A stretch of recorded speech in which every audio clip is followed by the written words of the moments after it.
أعوذ بالله من الشيطان الرجيم. بسم الله الرحمن الرحيم. ما تسبق من أمة أجلها وما يستأخرون ثم أرسلنا رسلنا تترى كلما جاء أمة رسولها كذبوا فأتبعنا بعضهم بعضا وجعلناهم أحاديث فبعدا لقوم لا يؤمنون.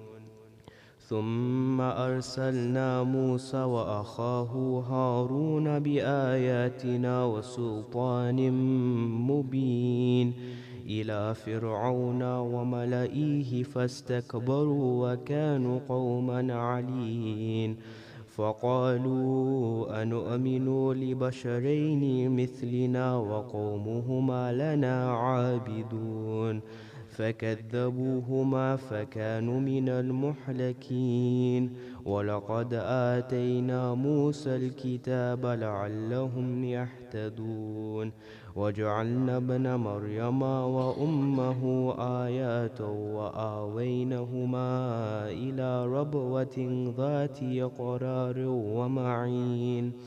يا أيها الرسل كلوا من الطيبات واعملوا صالحا إني بما تعملون عليم. وإن هذه أمتكم أمة واحدة وأنا ربكم فاتقون.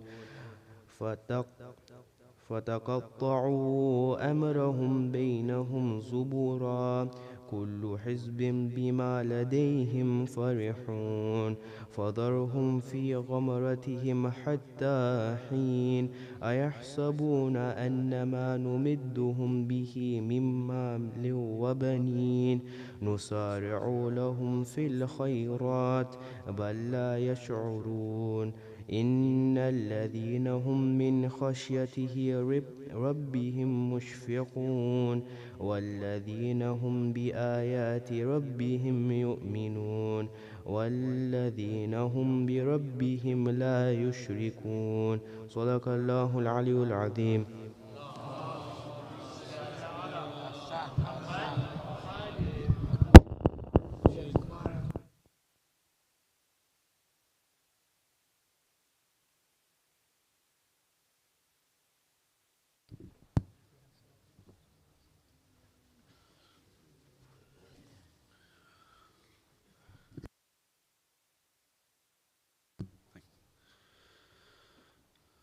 برای تأجیل ظهور امام زمان باز بلند صلوات.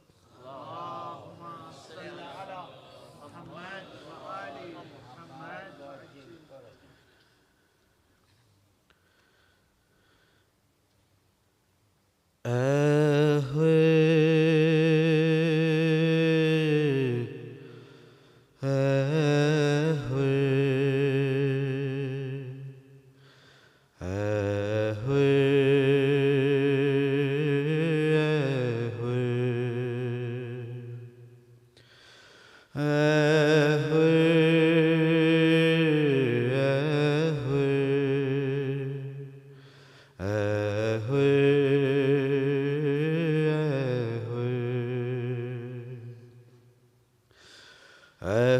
जवान का लाशा उठाना मुश्किल है। हुर जवान का लाशा उठाना मुश्किल है। दिले पदर की जो हालत है हुर समझता हूँ तुम्हारे सब्र की, लेकिन मैं दाद देता हूँ कि जैसे तुम यहाँ आए हो आना मुश्किल है। हुर ہر جوان کا لاشا اٹھانا مشکل ہے، اور جو حال ہو راہ قاسم کا اس کا حال نہ ہو، میں تیرے لال کی میت کو پائمال نہ ہو۔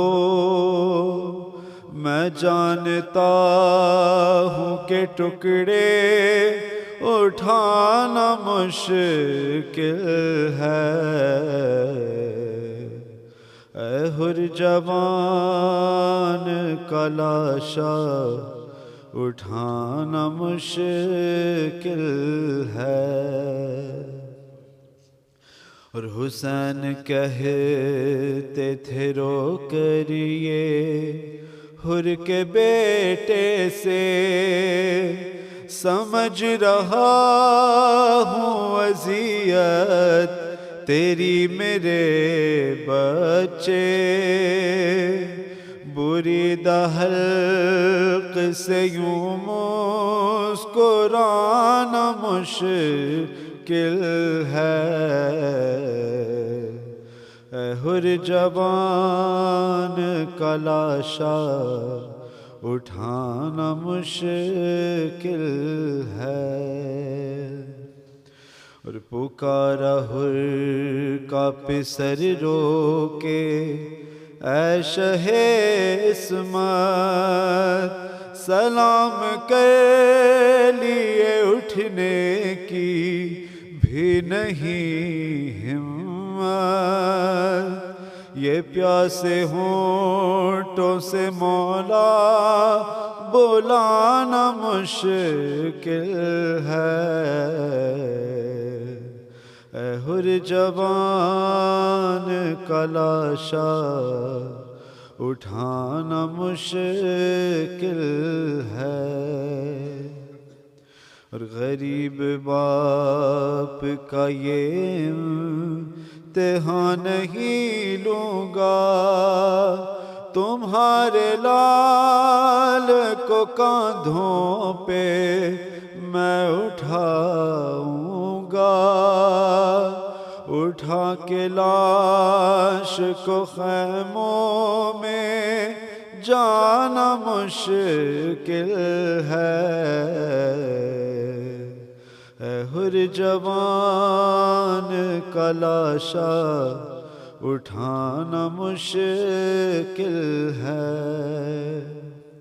اور یہ وقت کیسا ہے تم کو خبر نہیں بھائی، تمہارے ساتھ تمہاری بہن نہیں آئی، جگر کا زخم پھوپھی کو دکھانا مشکل ہے،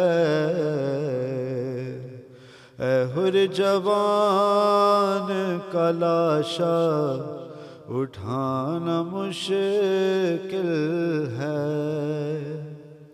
اور تمہاری زوجہ کو زینب سنبھالتی بھیا، عجیب وقت ہے ماں کو بتائیں گے آدا، جو باپ کے لیے ماں کو بتانا مشکل ہے،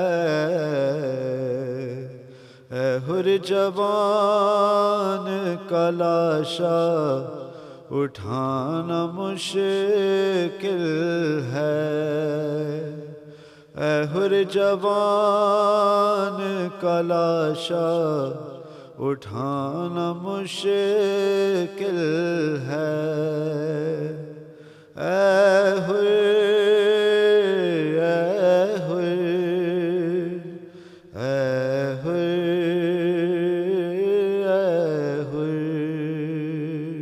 پر محمد وآل محمد صلوات اللہ۔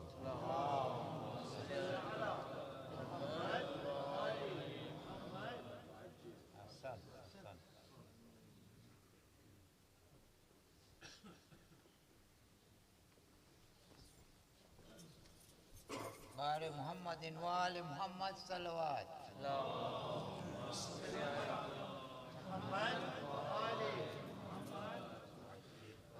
بر محمد وآل محمد صلوات.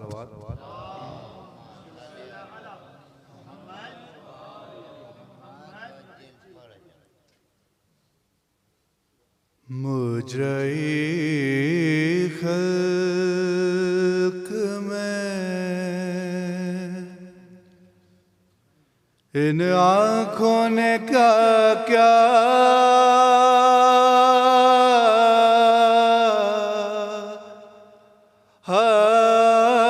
دیکھا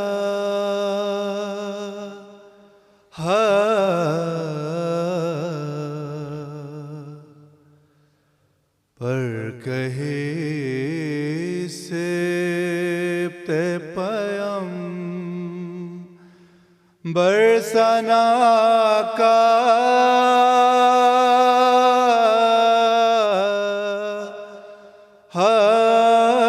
دیکھا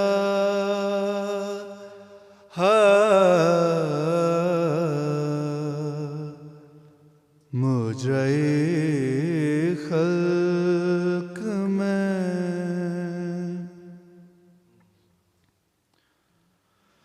میں نے دیکھا عالم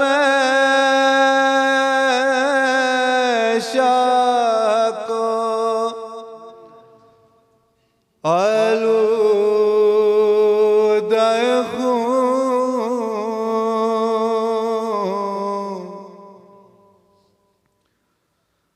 میں نے دیکھا عالم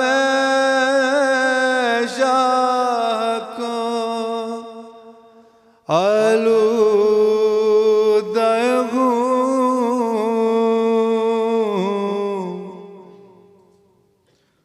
میں نے عباس کو بے جان لب دریا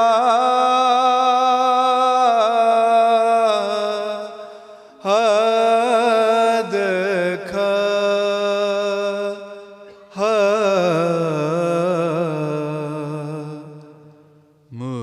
مجرئی خلق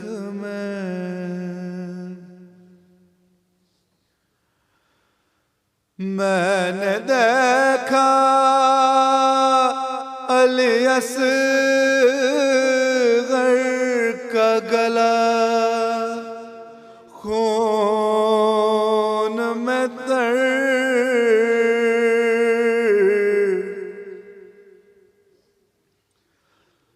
میں نے دیکھا علی اصغر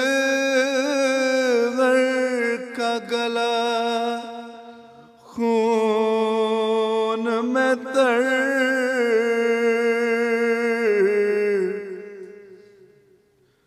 میں نے زخمی علی اکبر کا کلیجہ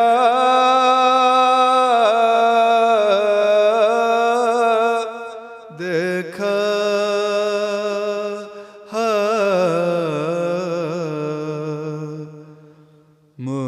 مجرئی خلق میں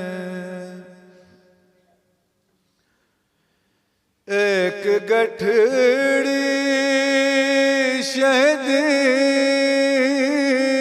پشت پہ لائے جس میں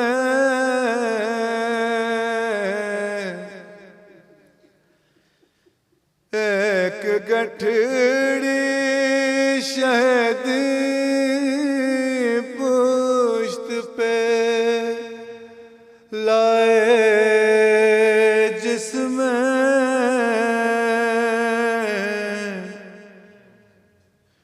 میں نے ٹکڑے ہوئے قاسم کا سراپا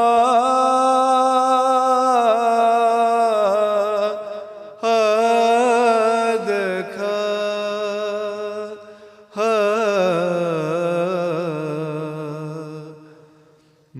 مجرے خلق میں جا کے زینب نے مدینے میں کہا صغرا سے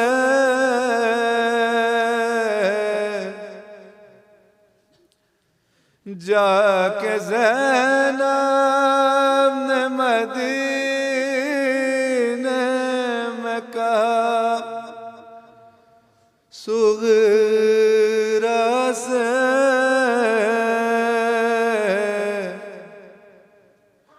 کہوں کس منہ سے کہ پردیس میں کیا کیا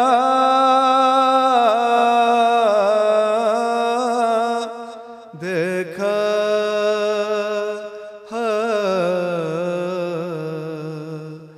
مجرے خلق میں ان آنکھوں نے کیا کیا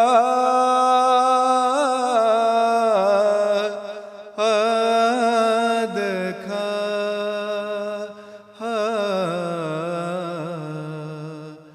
پر کہیں سے تے پیغمبر سنا آقا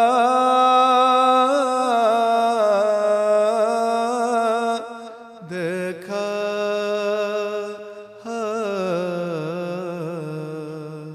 مجرے خلق میں صلوات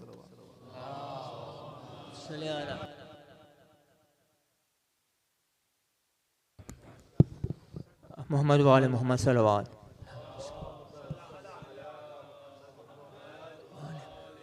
Can I please request you all to move forward as much as possible? We are expecting a big crowd today. Muhammad wa ali Muhammad salawat, and please move forward. Sant.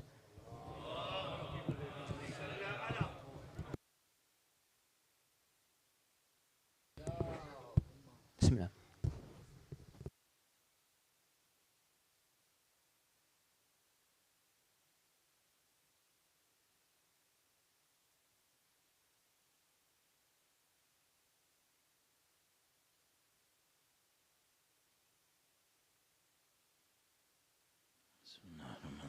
الحمد لله رب العالمين الرحمن الرحيم مالك يوم الدين إياك نعبد وإياك نستعين اهدنا الصراط المستقيم صراط الذين أنعمت عليهم غير المغضوب عليهم ولا الضالين.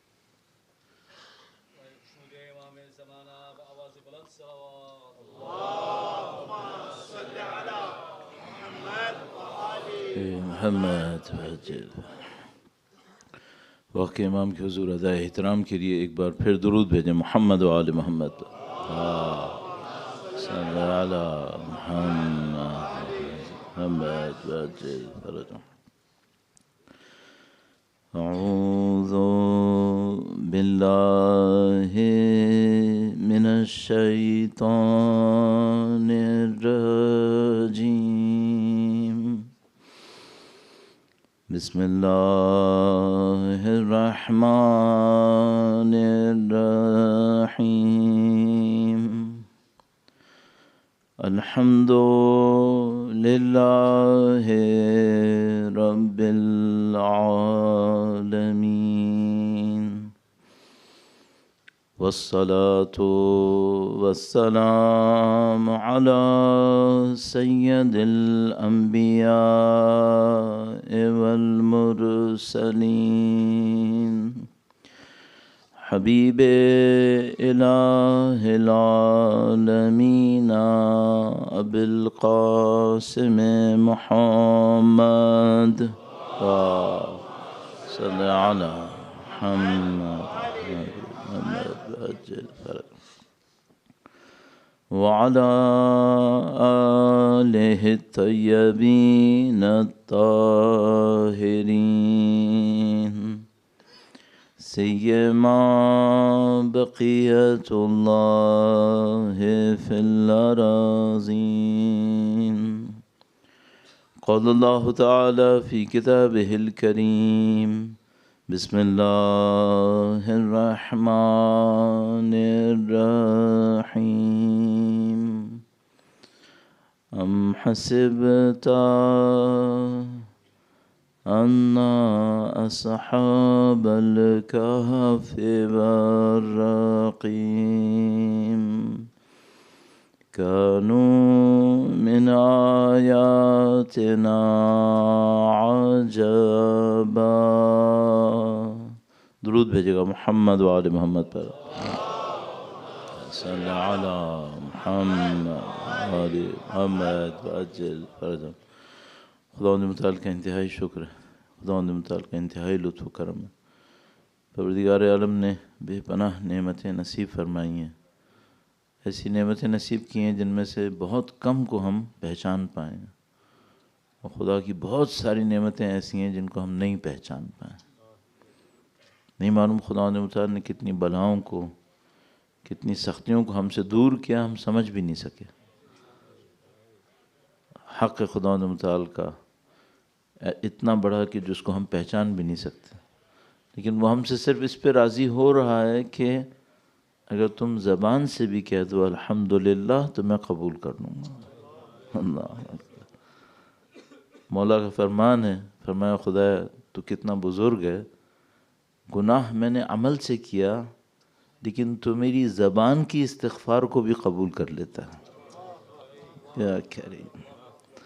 اللہ کی اس کرامت کو قبول کرتے ہوئے اللہ نے جو نبی کے ذریعے اس کرامت کو ہم پہ روانہ کیا، ارسال کیا، اسے قبول کرتے ہوئے امامت کی نعمت سے جو ہمیں نوازا اس کا احترام کرنے کے لیے، ان کے ظہور کی تعجیل کے لیے، ان کی جد امجد کی شہادت کی تسلیت پیش کرنے کے لیے، اور انشاءاللہ اس امامت کی نورانیت سے خدا میرے اور آپ کے قلوب اور ہمارے مرحومین کی قبور کو منور فرمائے. درود بھیجیں محمد و آل محمد پر. محمد آل محمد وعجل فرجهم. ہم خدا سے صرف یہی عرض کر سکتے ہیں، خدایا ہمارے بس میں اس سے زیادہ نہیں ہے. جو تو نے ہمیں سکھایا ہے وہ ہمیں سکھایا کہ ہم اگر نبی کی ذات کا ذکر کرتے رہیں تو ہم پہ عذاب نہیں کرے گا. قرآن کریم میں ارشاد فرمایا کہ اگر تمہارے درمیان نبی کی ذات رہی خدا تم پہ عذاب نہیں کرے گا. یہ جو کچھ عادتیں ہماری قوم کے اندر ہیں الحمدللہ رب العالمین، بہت لطف ہے خداوند متعال کا.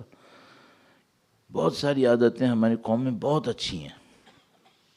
مثلا ہمارے اجداد سے ہمارے پاس عادت ہے کہ جب خطبہ ہوتا ہے اور نبی کا نام آتا ہے تو لوگ ذرا سا گردن جھکاتے ہیں.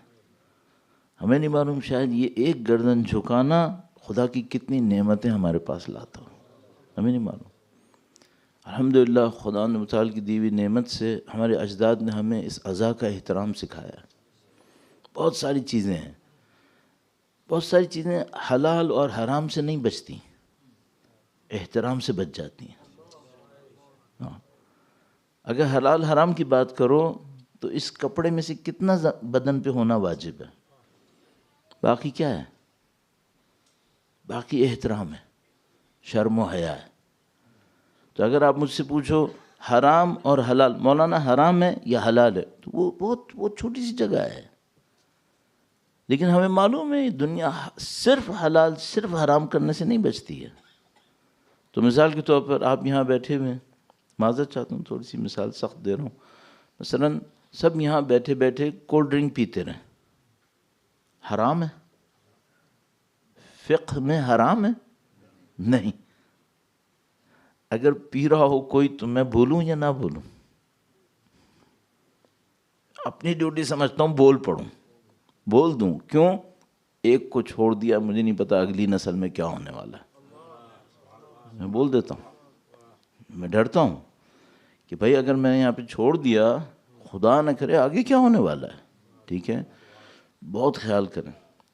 یہ جس جگہ پہ آپ بیٹھے ہیں، جس طرح سے آپ بیٹھے ہیں، اس کے پیچھے سینکڑوں سال لوگوں نے خون دیا ہے، اپنا خون دیا ہے. اچھا میں کوئی مبالغہ کر رہا ہوں؟ نہیں، عزا کے پیچھے بہت خون بہا ہے. ابھی بھی بہہ رہا ہے، ابھی بہتا ہے. تو یہ ہم کو مفت میں نہیں ملا ہے، ہم نے شاید قیمت نہیں دی، کسی اور نے دی ہے. صحیح ہے، اس کا احسان ہماری گردن پہ رہے گا. ہاں، اور ظاہر سب سے زیادہ تو سید الشہداء نے دی، تو وہ سارا احسان ہماری گردنوں پہ رہے گا. تو آپ اس کی بہت خیال کرو، بہت زیادہ خیال کریں.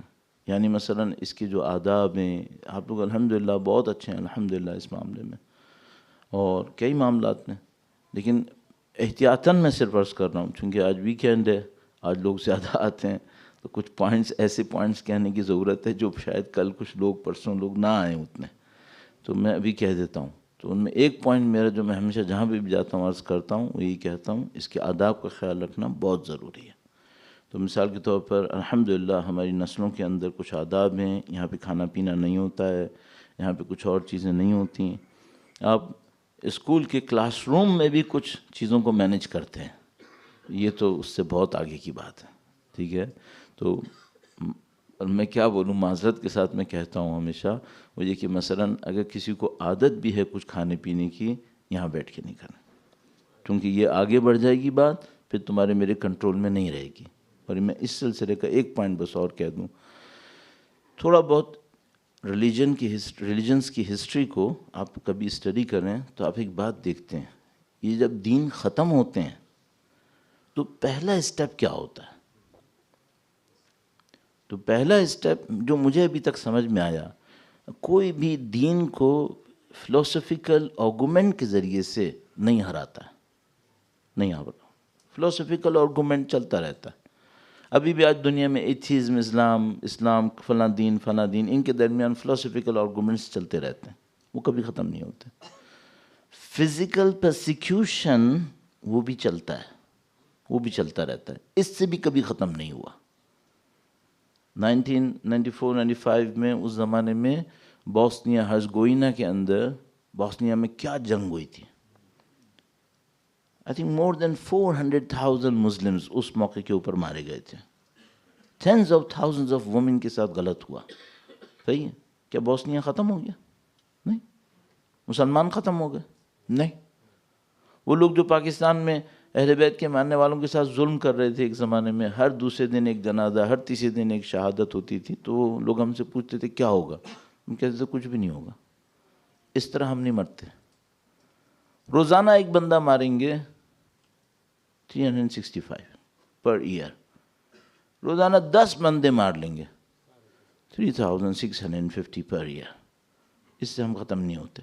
100 بندے بھی روزانہ مارو گے نہیں ختم ہوں گے. ہم بہت ہیں، ہم نہیں ختم ہوتے. تو کہاں سے ختم ہوتا ہے پھر؟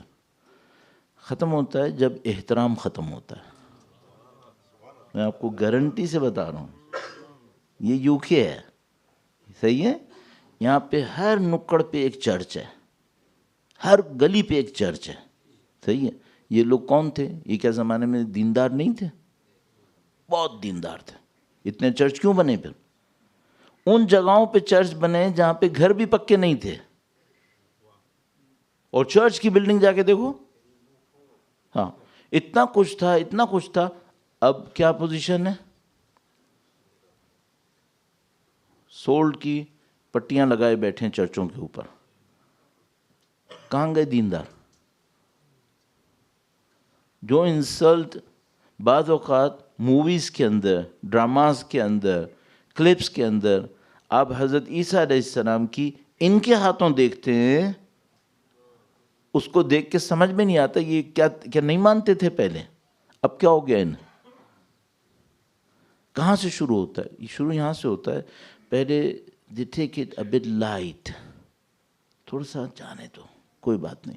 ابھی بچہ آ رہا ہے، جوان ہے، اس نے تھوڑا سا پانی پینا ہے، مولانا ٹھیک ہے پیاس لگ رہی ہے پانی پینے دو. ہاں میں بھی قبول کرتا ہوں، جس کو پیاس لگی ہے پانی پیے.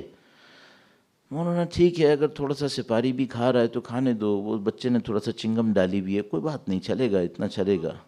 ہاں پھر یہاں سے آہستہ آہستہ آگے بڑھتا ہے. پھر تو جب میری آنکھوں کے سامنے کرسچینٹی کے ساتھ یہ ہوا ہے، دوسرے دینوں کے ساتھ یہ ہوا ہے، تو میں بے وقوف ہوں کہ میں اپنی عزاداری کے ساتھ ہونے دوں گا؟ میں کیوں ہونے دوں؟ میں فوراً وارن کروں گا کہ بھئی یہ صحیح نہیں کرو گے تم اگر تم یہ کرو گے. صحیح ہے.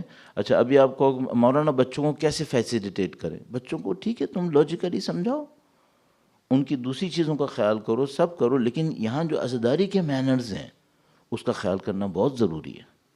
اس پہ ہم کمپرومائز نہیں کریں بہتر، کیونکہ اس میں پھر لانگ ٹرم میں ہمیں پاس پھر معاملہ ہاتھ سے نکلنے لگتا ہے.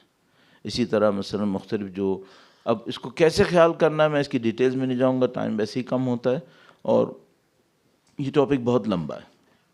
یہ ٹاپک بہت لمبا ہے، اس میں کوئی بہت زیادہ میں کنکریٹ میتھمیٹیکل لائنز بھی نہیں بنا سکتا. 2+2 4 کا نہیں ہے یہ ہے سوسائٹی کا اپنا ہے جس کو دیکھنا ہوتا ہے. تو آپ کو اپنا دیکھنا ہے، اپنے طریقے سے دیکھیں. لیکن بس مجھے ایک بات پتہ ہے، وہ یہ کہ کسی بھی چیز کو یہ کہہ کے مت چھوڑو کہ اتنا جانے دو. یہ آگے اتنا جمع ہوتے ہوتے بہت ہوتا ہے. یہ جو ٹیلی ویژن ہے، فائنلی بس میں نے کہا آخری جملہ لیکن پھر بولتا ہوں، یہ جو ٹیلی ویژن اب ہے، صحیح ہے، یہ میرے بچپنے میں میری آنکھوں کے سامنے آیا ہے. پاکستان میں یہ آیا تھا ارلی 70s میں. اس وقت ٹی وی پہ جو کچھ آ رہا تھا وہ اس وقت کی ہماری فیملی کے پردے سے بہت آگے تھا. اس وقت جو ٹی وی پہ آ رہا تھا اتنا، یعنی ابھی آج کے زمانے میں کوئی دیکھے نا کہے گا متقی پرہیزگار لوگ تھے وہ لوگ. انہوں نے وہاں سے شروع کیا تھا اور لگاتے لگا کے یہاں لے آئے کہ اب ہم دیکھ ہی نہیں پائیں گے. صحیح ہے. اور یہ سب ایک جنریشن میں ہوا ہے، ایک جنریشن، میری جنریشن میں. صحیح ہے. تو کوئی مجھ جیسا الاؤ نہ کرے کہ یہاں پر کوئی چیز ٹریگر کرے جس نے 30 سال کے بعد جا کر کسی غلط جگہ پہنچانا ہے. یہیں پہ روکو کہ ٹھیک ہے اس کو اپنے طریقے سے رہنے دو. باقی وہ چیزیں جو شریعہ الاؤ کرتی ہے، ماحول الاؤ کرتا ہے، وہ آپ کرو، اس میں کوئی مسئلہ نہیں ہے. لیکن تقدس، احترام، اس میں کمی نہیں ہونی چاہیے، اس کو اپنی جگہ پہ ہونا چاہیے. درود بھیجیں محمد و آل محمد پر. صلی علی محمد آل محمد وعجل فرجہم. ہمارا ٹاپک تھوڑا سا سخت ٹاپک ہے، ویسے تو بہت لوگ اس کے اوپر بات کرتے ہیں، ظاہر ہے. وہ یہ ٹاپک ہمارا کیا ہے؟ ٹاپک ہمارا یہ ہے کہ کیا ہم اپنے آپ کو اسی وقت آج ہی اگر اپنے آپ سے پوچھیں تو کیا ہم میں وہ کوالٹی ہیں جو انصار امام میں ہونی چاہیے؟ آج رات بیٹھ جائیں، اپنے آپ سے پوچھیں میں وہی ہوں جس کا اللہ کے دین نے 1000 سال انتظار کیا، یا مجھ میں کوئی کمی ہے؟ ٹھیک ہے. اچھا اگر میں فیل کروں کہ نہیں امپروومنٹ کی بہت گنجائش ہے ابھی، یہ کب ہونی ہے؟ کیونکہ میں نے بتایا ٹائم تو گزرتا جائے گا. ماہ محرم پچھلے سال بھی آیا تھا، اس سے پچھلے سال بھی آیا تھا، ٹاپک بھی نیا نہیں ہے، یہ تو ہم سنتے رہتے ہیں. لیکن ڈیولپمنٹ ہونی کب ہے؟ اس کو ہم نے پوائنٹ آؤٹ کیا تھا. اور اس کے بعد پھر ہم نے عرض کیا کہ بھئی اس کو جاننے کی کئی راستے ہیں کہ وہ جو امام کی نصرت کرنے والے ہوں گے ان کی کوالٹیز کیا ہیں. 2-3 راستے میں آپ کی خدمت میں تیزی سے عرض کرتا ہوں، اور اس میں سے جو کچھ اب تک ہم نے کیا وہ بریفلی بہت عرض کر کے ہم پوائنٹس کو ایڈ کریں گے. درود بھیجے گا محمد و آل محمد پر. صلی علی محمد آل محمد وعجل فرج. ایک راستہ یہ ہے کہ ہم جا کر ان روایتوں کو دیکھیں جو ظہور امام کے وقت لوگوں کو بتا رہی ہیں کہ جو امام کی نصرت کریں گے وہ ایسے ہوں گے. ٹھیک ہے. اس میں سے نکالیں کہ جو امام کی نصرت کریں گے ان کی کوالٹیز کیا ہوں گی. اچھا یہ بات پہلے ہو چکی ہے، اب دوبارہ نہیں دہراؤں گا کہ اگر کوئی یہ کہہ نہیں مولانا مجھے، نعوذ باللہ تعالیٰ کوئی نہیں کہے گا لیکن میں کہہ رہا ہوں، اگر کوئی یہ کہ مولانا مجھے نصرت نہیں کرنی، مخالفت بھی نہیں کروں، یہ کافی ہے. نہیں، وہ زمانہ نیوٹرلزم کا نہیں ہے. پھر اس کو اپنے دماغ سے پہلے دن سے نکال دینا. کربلا جیسی جگہ جب بنتی ہے پھر دیر از نو نیوٹرلزم.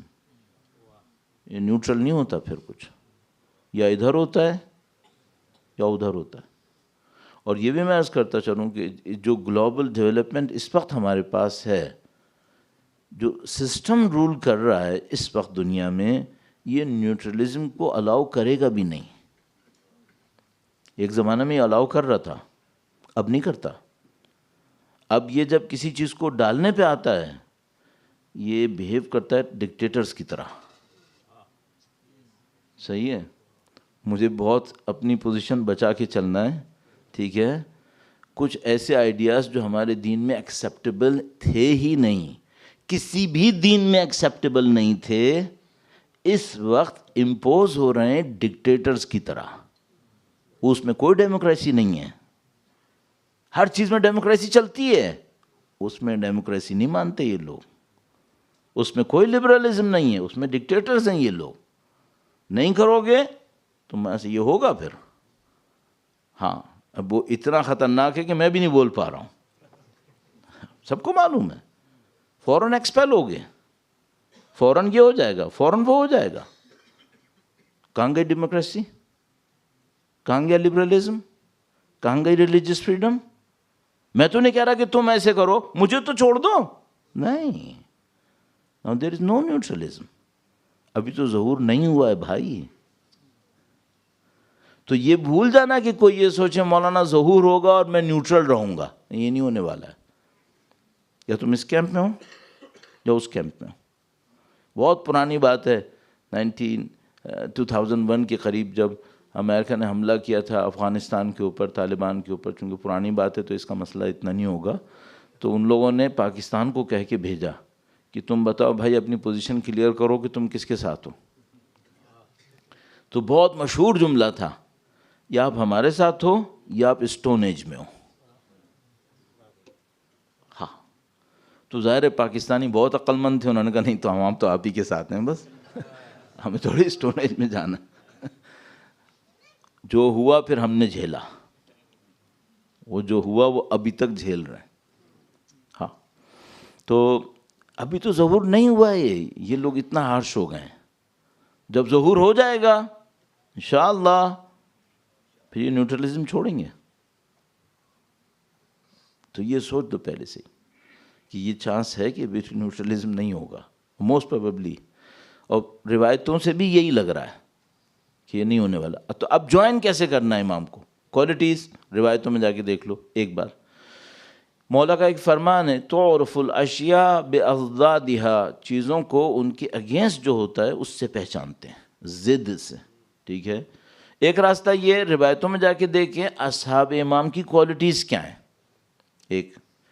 دوسرا راستہ یہ روایتوں میں جا کے دیکھیں کہ جو امام کے زمانے میں لوگ غلط ہیں ان کی کوالٹیز کیا ہیں.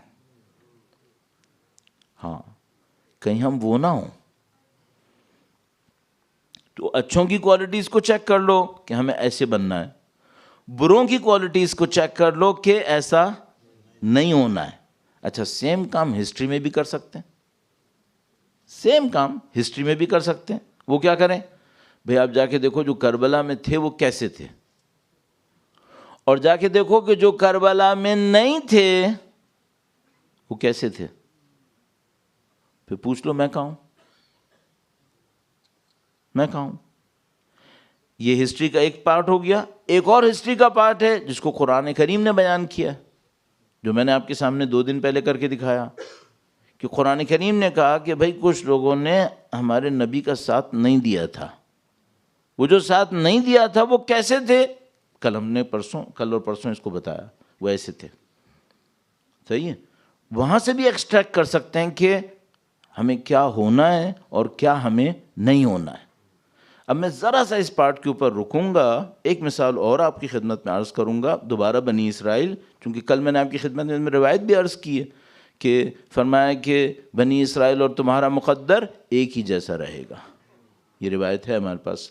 آیت اللہ طباطبائی نے تفسیر میزان میں کہا کہ اس پر حدیث متواتر ہے، یعنی اتنی زیادہ حدیثیں ہیں کہ ہمیں یقین ہو رہا ہے کہ یہ کہی گئی ہے. تواتر کا انہوں نے دعویٰ کیا اس کے اوپر. درود بھیجے گا محمد و آل محمد پر. صلی علی محمد آل محمد وعجل فرج. اب یہاں پہ تھوڑا سا رک کر ایک جملہ عرض کرتا چلوں. بھئی ہمارا کام یہ ہے کہ ہم یہ بتائیں یہ صحیح ہے یہ غلط ہے. اب میں کہیں پر 1-2 دن پہلے کہیں سے ایک ایکو میرے کان میں آئی. انہوں نے کہا آپ نے ہمیں اس چیز پر ایکیوز کیا ہے. میرا کام کسی کو ایکیوز کرنا نہیں ہے. میرا کام یہ بتانا ہے کہ جو صحیح ہوا ہے وہ کیا ہے اور جو غلط ہو سکتا ہے وہ یہ ہے. اب کیا میں یہ کہہ رہا ہوں کہ آپ وہ ہو جو صحیح ہو یا غلط ہو؟ نہیں، یہ میرا کام نہیں ہے. میرا کام ججمنٹ اس معاملے میں دینا نہیں ہے کہ آپ کی کمیونٹی کہاں کھڑی ہے اور آپ کہاں کھڑے نہیں. میرا کام نہیں ہے. میرا کام یہ ہے کہ میں آپ کو بتاؤں کہ بھائی روایتوں کی ذریعے سے، آیتوں کے ذریعے سے اچھی قوم یہ ہے، بری قوم یہ ہے. بعد میں ججمنٹ کس نے دینا ہے؟ آپ نے خود. یہ میرا کام تھوڑی ہے، یہ آپ نے کرنا ہے. ہاں جس دن آپ میرے پاس آؤ کہو مولانا آپ ہمیں بتاؤ یہ کام صحیح تھا یا غلط تھا، جہاں تک میرے ساتھ ہو سکے گا میں بتاؤں گا. لیکن اصل کام ہمارا یہاں تک اتنا ہے، باقی آپ نے کرنا ہے اس کو. ہم نے یہ بھی بتانا ہے کہ بھئی اگر غلط ہے تو اس کو صحیح کیسے کرنا ہے، یہ بھی ہمارا کام بتا سکتے ہیں ہم. لیکن یہ کہ باقی ہم نے کسی کو ایکیوز نہیں، ہمیں کوئی دل نہیں چاہ رہا کسی کو ایکیوز کرنے کا، نہ ہمارا دل چاہتا کسی کو بہت زیادہ وہ کرنے کا، کہ ڈیناؤنس کرنے کا. نہیں، یہ کام جو ہے وہ جو بھی ہونا ہے وہ خود ہونا ہے. ہمارا کام آئیڈیالوجی کو بیان کرنا ہے اس کو. اب مجھے قرآن کریم سے مثال دینی ہے، بنی اسرائیل سے ایک مثال دوں گا کہ یہ کام کیسے ہوتا ہے. اچھا، اس کے ساتھ یہ بھی عرض کرتا چلوں، یہ جو قرآن کریم میں تاریخ کی مثالیں ہوتی ہیں، یہ جو بنی اسرائیل کا ایونٹ ہے یہ 3000 سال پرانا ہے. 3000 ایئرز بیک، ایٹ لیسٹ بعض کے مطابق 3200 اور 300، لیکن بہرحال ایٹ لیسٹ 3000 ایئرز پہلے یہ ہوا تھا. تو خدا نے کیوں لکھا ہے؟ کیا یہ بک آف ہسٹری ہے؟ نہیں بھائی. اگر بک آف ہسٹری ہوتی تو اس میں یہ بھی لکھا ہوتا لوکیشن کیا تھی، یہ بھی لکھا ہوتا ڈیٹ کیا تھی. پھر ایک ایونٹ کو 5 دفعہ لکھنے کی کیا ضرورت تھی؟ نہیں، بک آف ہسٹری نہیں ہے. یہ کیا ہے پھر؟ یہ نصیحت کی کتاب ہے، انذار ہے، لوگوں کو ڈرانا بتانا ہے. تو اس میں ہمارے لیے لیسن ہے یا نہیں ہے؟ نہیں ہوتا تو خدا بولتا بھی نہیں ہوتا تو ہمارا تعلق ہی نہیں تھا پھر. تو یہ تو ہمیں معلوم ہے کہ اللہ کے نبی نے فرمایا کہ تم اور بنی اسرائیل ایک ہی راستے کے اوپر ہو. تو بالکل نبی خدا نے آخری جو ڈاؤٹ بھی تھا وہ بھی ختم کر دیا. بس یہ ہسٹوریکل آئسولیٹڈ ایونٹس نہیں ہیں، یہ وہ اسٹوری ہے جو ریپیٹ ہو رہی ہے ہمیشہ، یہ ہر دفعہ ریپیٹ ہو رہی ہے. تو اس کے اوپر ایک اور حدیث بھی ہے جو میں عرض کروں گا. ابھی میں آتا ہوں اس مثال کے اندر. سورہ بقرہ، مزید وقت لگائے بغیر سورہ بقرہ میں بہت خوبصورت ایک مثال لکھی ہوئی ہے. مثال کیا ہے؟ قوم بنی اسرائیل نے کہا کہ اپنے نبی سے کہ ہمارے لیے ایک رولر بنا کے دو. انہوں نے کہا بھائی ہم رولر تو بنائیں گے لیکن تمہیں ایکسیپٹ کرنا پڑے گا. پھر یہ نہیں کہنا کہ ہم جنگ پہ نہیں جا رہے، ہم جنگ پہ نہیں جا رہے. کہا نہیں ہم مان لیں گے، ہمارے تو گھر بھی لٹ گیا، ہمارے تو بھی بچے بھی ایسے ہو گئے، اب آپ رولر بناؤ، ہم اللہ کے دشمنوں سے لڑیں گے. ان کا ٹھیک ہے بھائی ہم رولر بنا دیتے ہیں. وہ رولر بن گیا. اب جو رولر بنا اب نیچے سے معاملہ خراب شروع. یہ جو داستان ہے یہ کیا داستان ہے؟ یہ داستان ہے اللہ کے بندوں کی اور نفس کے بندوں کی. جو اللہ کے بندے ہوتے ہیں وہ اللہ کے حکم کے بعد چک چک نہیں کرتے. جو نفس کے بندے ہوتے ہیں وہ اللہ کے ہر حکم کے اوپر چک چک کرتے ہیں، اپنی اپنی بات چلاتے ہیں. پہلے کہا رولر بناؤ، نبی نے کہا مت بنواؤ، تم یہ نہیں سنبھال پاؤ گے، یہ رسپانسبلٹی ہے. کہا نہیں ہم تو سنبھالیں گے. اس کا مطلب کیا ہے؟ فضیلت کے دعوے دار بھی ہیں، سپیریئرٹی کے کلیم بھی کر رہے ہیں، لیکن جب سپیریئرٹی جو مانگی تھی لینے کا ٹائم آیا، سپیریئرٹی کا کلیم ہے، رسپانسبلٹی کی طاقت نہیں ہے. کہا یہ نہیں مانتے. کیوں نہیں مانتے؟ کہا اس کے پاس پیسہ ہی نہیں ہے، اس کے پاس کچھ ہے ہی نہیں، اس کو کیوں مانے؟ کہا ماننا پڑے گا، اللہ کے بنایا ہوا ہے. چلو آگے بڑھے. وہ لے کے بڑھے فوج کو. تو انہوں نے، اب یہ بہت خوبصورت جگہ، یہاں پر ہر چیز اچھی ہے لیکن یہ بہت ہی خوب. انہوں نے کہا تم لوگ آگے جاؤ گے، آگے ایک نہر آئے گی، پانی آئے گا، ٹھیک ہے؟ جو میرے ساتھ ہے اس نہر سے پانی نہیں پینا ہے. صحیح ہے؟ اگر کسی نے پانی پیا میرے ساتھ نہیں ہے. اچھا اب ٹیسٹ کیا ہے؟ ٹیسٹ یہ کہ ظاہر پیاس تو لگ رہی ہوگی اور پانی بھی ہے. اب وہ کہہ رہے ہیں کہ اگر تم میرے ساتھ ہو تو تم نے پانی نہیں پینا ہے، کچھ بھی نہیں پینا ہے. کہا دیکھو اگر پینا ہی ہو نا 1 چلو پی لینا، غرفہ 1 چلو اتنا سا پی لینا، بس اس سے زیادہ نہیں پینا.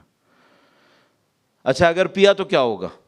کہا دیکھو اگر تم نے پیا نا تو تمہیں جو اسائنمنٹ ملا ہے تم اس اسائنمنٹ کو پورا نہیں کر سکو گے. بس اب تمہارے پاس 2 چوائس ہیں.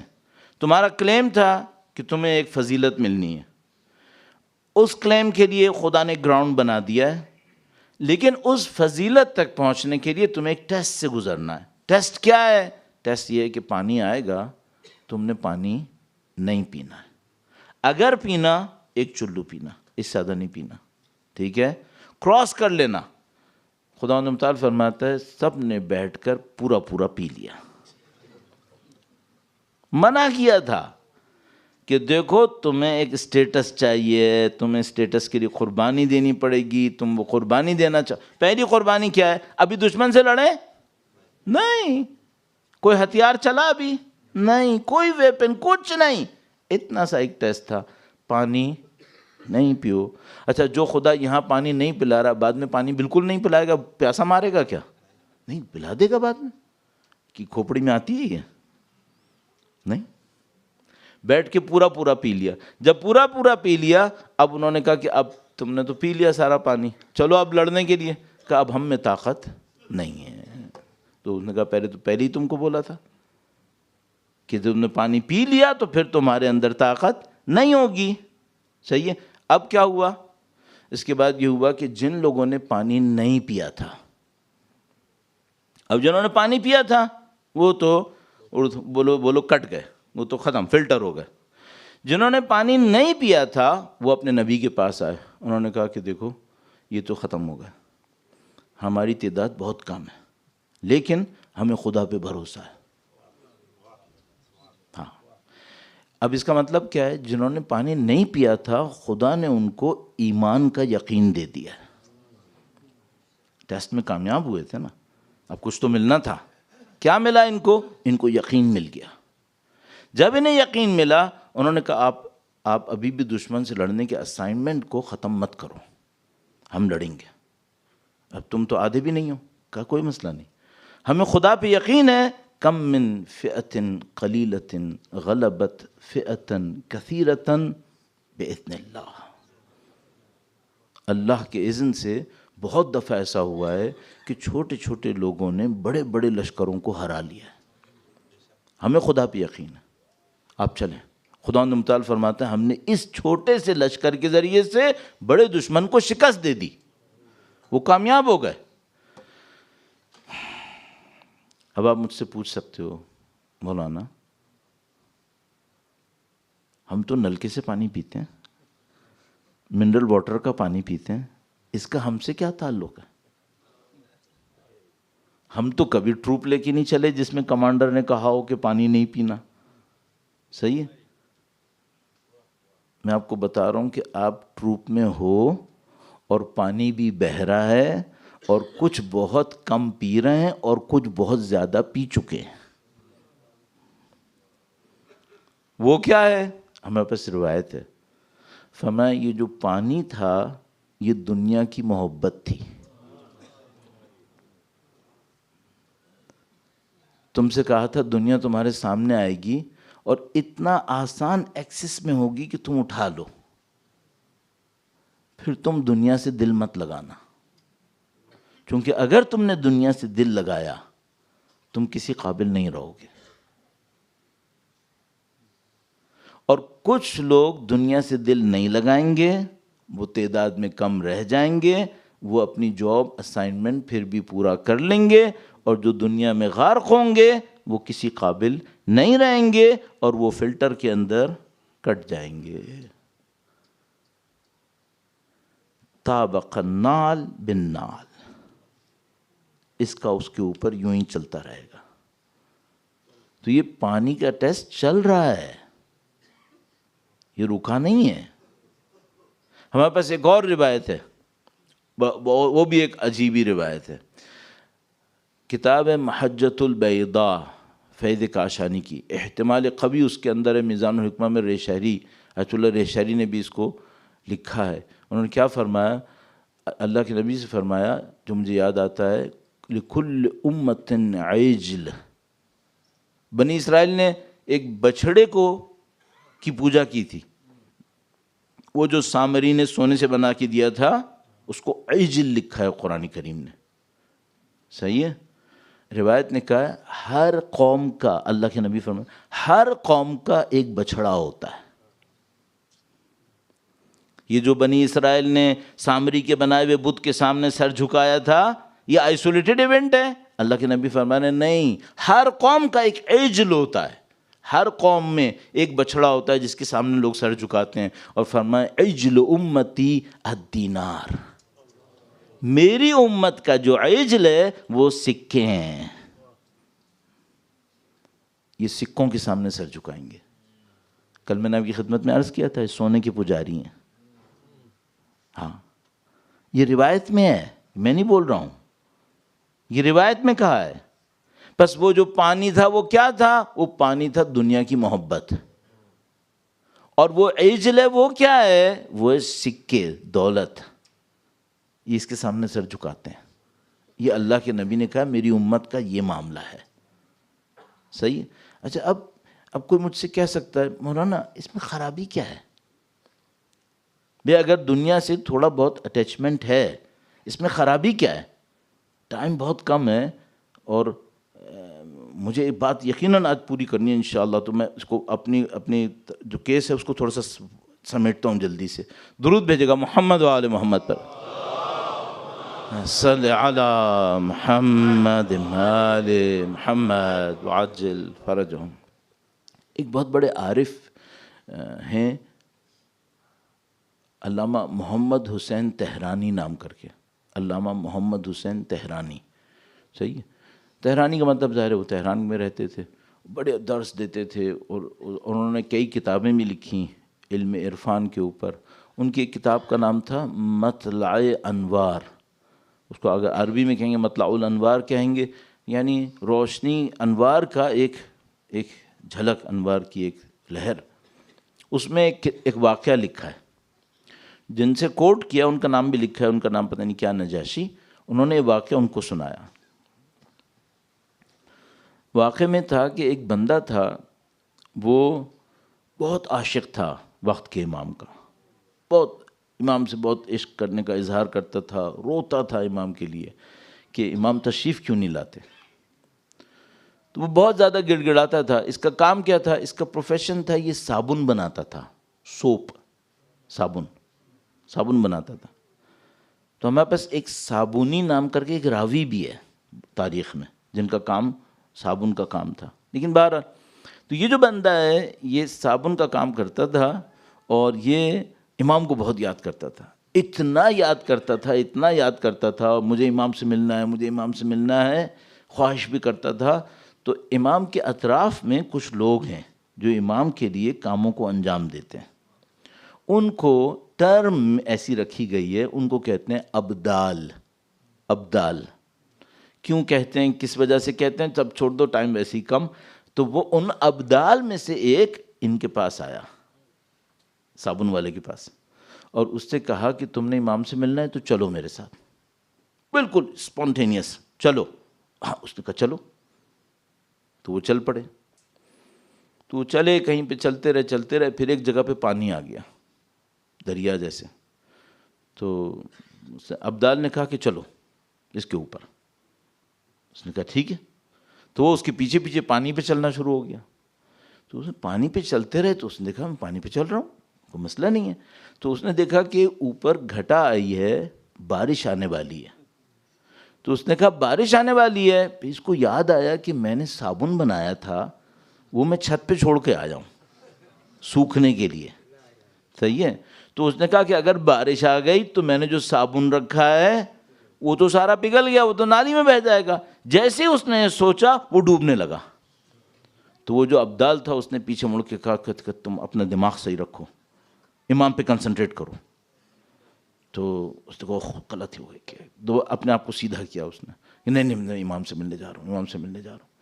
تو ملنے جیسے ہی اس نے یہ کہا سیدھا رکھو اپنے دماغ کو، تو اس نے سیدھا کیا تو سیدھا ہو گیا، پھر چلتا ہوا چلا گیا، چلتا ہوا چلا گیا، پھر زمین کے اوپر پہنچ گئے، پھر وہ امام کے کیمپ میں گئے تو اس نے بتایا یہ کیمپ ہے امام کا. اس نے کہا ٹھیک ہے اب کیا ہوگا؟ کہنے گا میں جاؤں گا. اس عبدال نے کہا میں جاؤں گا، پرمیشن لوں گا کہ میں تم کو لے آیا ہوں، پھر دیکھو امام کیا کہتے ہیں. تو گیا امام کے پاس، اندر سے آواز آئی ردوہ انہو رجل صابونی، اس کو پلٹا دو، یہ صابن کا مرد ہے، یہ ہمارا مرد نہیں ہے، اس صابن کا انسان ہے، صابن کا ہے یہ. This is called attachment. یہ وہ جگہ ہے جو ہرا دیتی ہے. ابھی اگر میں اٹیچ ہوں نا اس جگہ سے تو یہ مجھے ہرائے گا. کوئی اٹیچ ہے پیسے سے، وہ اس کو ہرائے گا. کوئی اٹیچ ہے اولاد سے، وہاں سے ہارے گا. صحیح ہے؟ تو جو کوئی کہے مجھ سے مولانا اگر ہم دنیا کی زندگی اچھی گزار لیں یہ برا ہے، نہیں برا نہیں ہے، اٹیچمنٹ برا ہے، اٹیچمنٹ پرابلم ہے. کیا پرابلم ہے؟ یہ جو اٹیچمنٹ ہے یہ ایسا اسپونٹینیس ریئیکشن دیتی ہے، یہ آپ کے کنٹرول سے باہر ہو جاتی ہے. یہ کیلکولیشن کی جگہ نہیں چھوڑتی. پھر too late to have cunning calculation, گیا فیصلہ ہو جاتا ہے. کیوں؟ اندر سے کہیں اور اٹیچ ہے. سب سے بڑی مشکل آپ مجھ سے بولو کیا ہے، میں آپ کے ساتھ ہوں، میں اس مشکل میں آپ کے ساتھ بالکل ساتھ. سب سے بڑی مشکل کیا ہے؟ ہم لوگ امام سے اٹیچ نہیں ہیں، ہم کہیں اور اٹیچ ہیں. ابھی آپ بولو مجھے ہمیں ایکیوز کر دیا، میں نے اپنے آپ کو ایکیوز کیا. صاف بات. ہمارے دماغ میں ایک صابن نہیں ہے، پورا سپر اسٹور ہے. ایک صابن نہیں ہے ہمارا، پورا سپر اسٹور چل رہا ہے ہمارا. پتہ نہیں کیا کچھ، کیا نشانی ہے. 2 رکعت نماز پڑھ کے دکھا دو. ہاں دعوے دار ہو تو 2 رکعت نماز بغیر صابن کے پڑھ کے دکھاؤ، پتہ چل جائے گا. صاف سی بات ہے. اب بولو مولانا نہیں آپ ہمیں ایکیوز کر. او بھائی میرے، اتنا تو مجھے حق دو کہ میں کچھ تو بتاؤں، ورنہ تم کیا چاہتے ہو؟ تم چاہتے ہو میں تم کو بولوں سب جنتی ہو. ہاں بھائی جنتی ہو، جنتی ہونے میں کوئی مسئلہ نہیں ہے، لیکن ایک بات بتا دوں، امام کا ساتھ دینا جنتی سے بہت اونچی بات ہے. جنت ونت کی باتیں نہیں ہیں یہ. امام کا ساتھ دینا آسان سمجھا ہے؟ اس کو جنت کی برابر سمجھا ہے کیا؟ یہ اس سے بہت اوپر کی بات ہے. ہاں اس میں کوئی ڈاؤٹ نہیں ہے. تو بھائی اب آپ یہ دیکھ لو، آپ اپنا آبجیکٹو بناؤ، کہاں پہنچنا ہے. اگر واقعاً امام کی نصرت کرنی ہے، ہر آدمی بول رہا عجل ولیک الفرج وجعلنا من اعوانہ وانصارہ، یہاں پہ بات نہیں رکتی. عجل ولیک الفرج، ان کے ظہور میں تعجیل فرما. وجعلنی من اعوانہ وانصارہ، مجھے ان کے اعوان و انصار میں قرار دے. والمستشہدین بین یدی، اللہ. تو آپ غازی بن کے نہیں آؤ گے، آپ نے شہید ہونا ہے. ہاں اٹیچمنٹ کے ساتھ شہید ہوتے ہیں. ہم جو کربلا میں شہید ہوئے تھے وہ اٹیچمنٹ والے نہیں تھے، وہ بہت آزاد لوگ تھے. آزاد لوگ شہید ہوتے ہیں. تو یہ آزادی کیسے آنی ہے یہ ہمیں ڈسکس کرنا ہے. سب سے پہلا اسٹیپ یہ ریئلائزیشن ہے کہ آزادی چاہیے، اٹیچمنٹ نہیں چاہیے. سب سے پہلا اسٹیپ یہ ہے. اگر کوئی اسی اسٹیپ میں ناکام ہو جائے، جو اپنے آپ کو مریض نہیں سمجھتا وہ کیور نہیں ہو سکتا ہے. سب سے پہلے تو یہ ایکسیپٹ کر لو کہ بھائی اٹیچمنٹ نہیں چاہیے، ہمیں آزادی چاہیے. کتنی آزادی؟ اتنی آزادی کہ جب امام کہیں چلو. صحیح ہے؟ یہ میں نے جملہ کہا کتنا اچھا لگا. جب امام کہیں چلو تو چلو. نہیں، یہ نہیں ہے.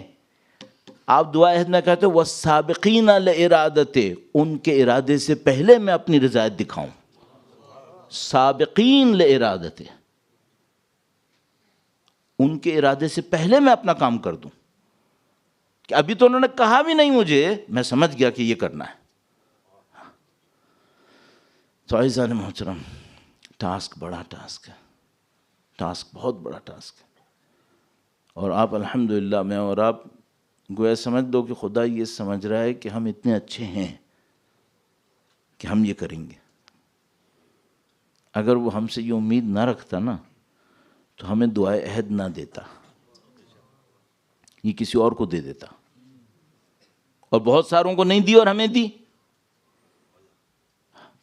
کیوں دی؟ دعائے ندبہ بہت ساروں کو نہیں دی، تمہیں دی. کیوں دی؟ اس کا مطلب ہے یہاں سے کچھ امید ہے. اچھا، اس فرش عزا پہ سب کو بیٹھنا نصیب کر دیا ہے کیا؟ تو آپ کو نصیب کر دیا.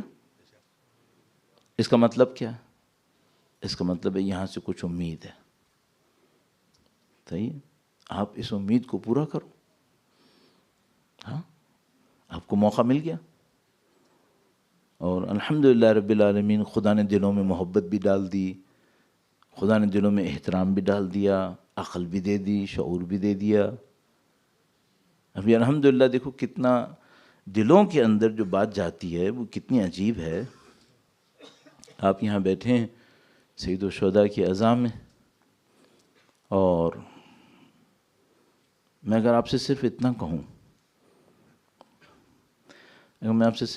کہوں، ایک پیاسا غریب الوطن،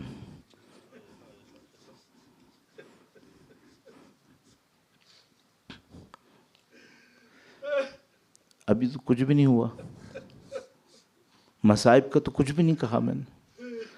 اگر میں ابھی صرف میرے اندر بھی اندر سے ایک آواز آنے لگی ہے، ابھی کیا کہا ہے؟ صرف ایک لفظ کا، پیاسا غریب الوطن. ابھی اگر میں کہوں ایک یتیمہ بچی،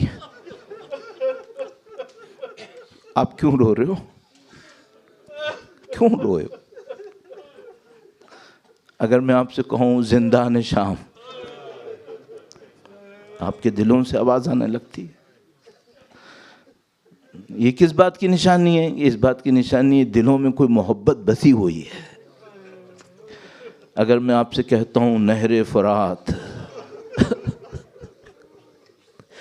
اگر میں آپ سے کہتا ہوں کوئی سقا ہے، بچیوں کے ہاتھوں میں پیالے ہیں، ایک کے بعد ایک اپنی جانیں دے رہے ہیں،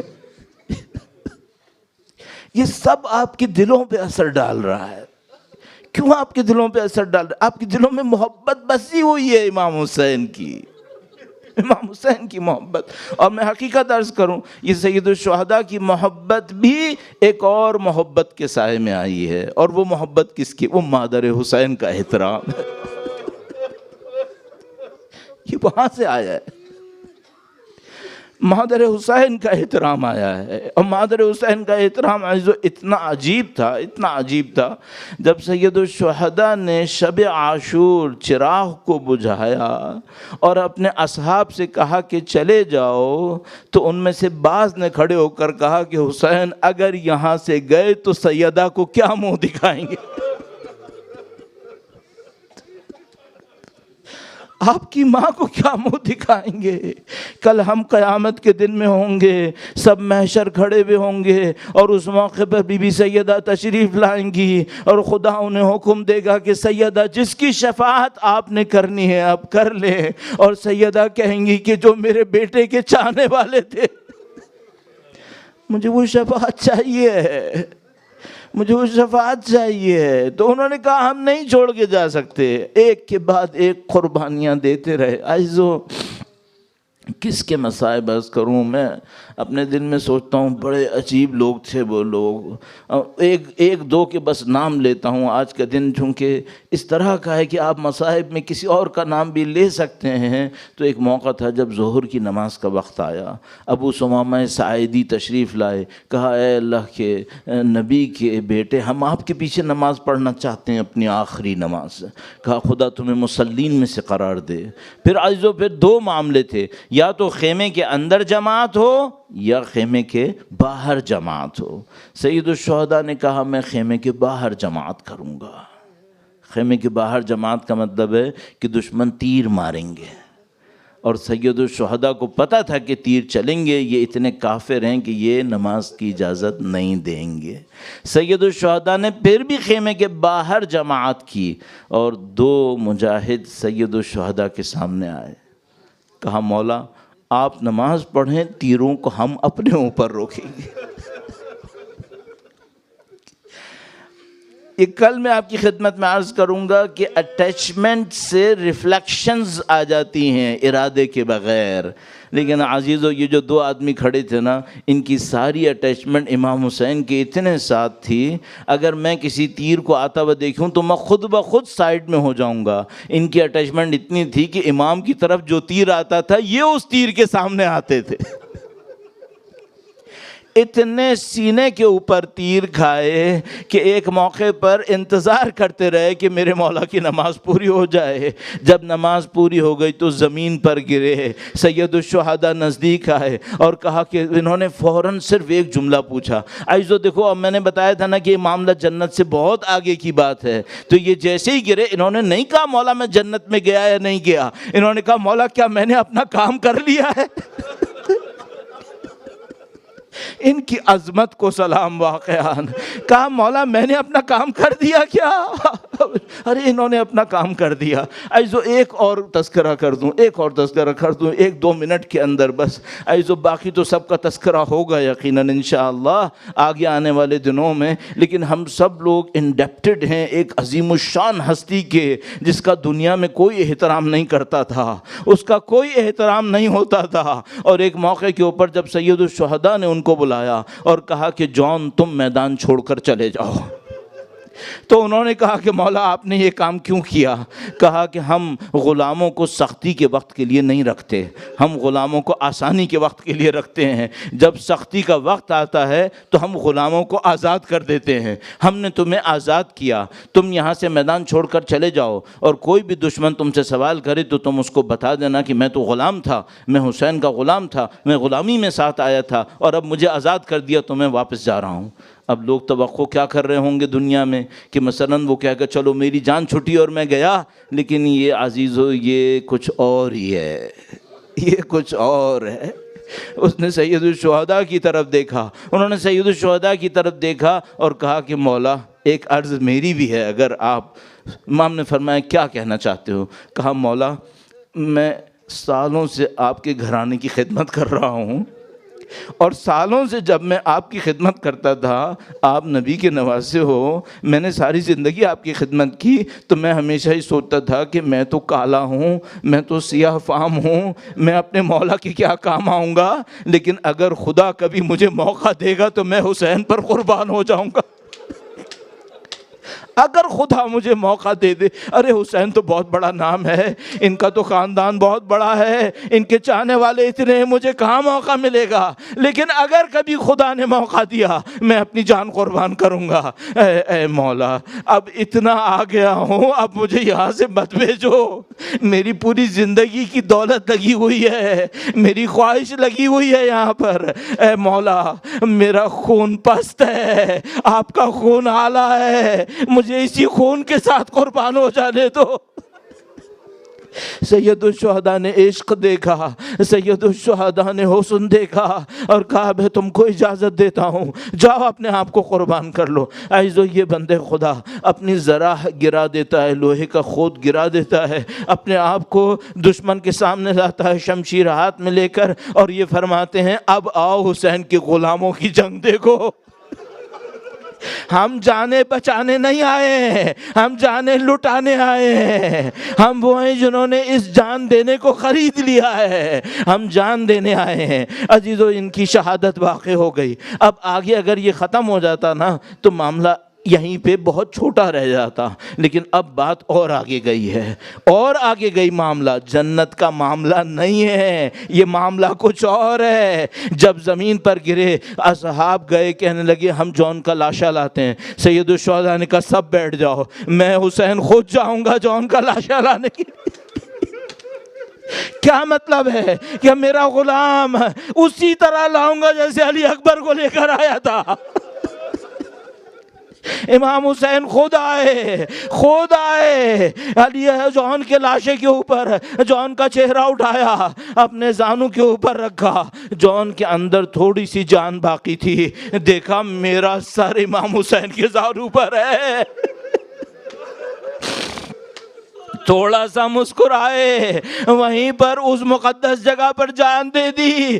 امام حسین نے ہاتھ اٹھائے اور کہا خدایا جون نے ہمارے لیے جان دی ہے, تو اس کے جسم کو نورانی کر دے خدا, تو اس کے جسم میں خوشبو ڈال دے. بنی اسد کہتے ہیں ہم جب جنازوں کو دفنانے آئے, ایک جنازے میں سے اتنی خوشبو آ رہی تھی جو سب سے زیادہ تھی. ہم نے پوچھا مولا یہ کس کا لاشا ہے؟ کہا یہ میرے جون کا لاشا ہے, میرے بابا نے دعا دی ہے اس کو. لعنت اللہ علی القوم الظالمین.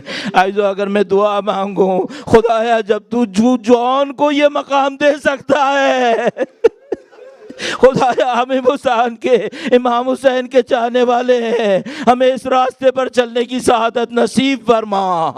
ماتم حسین.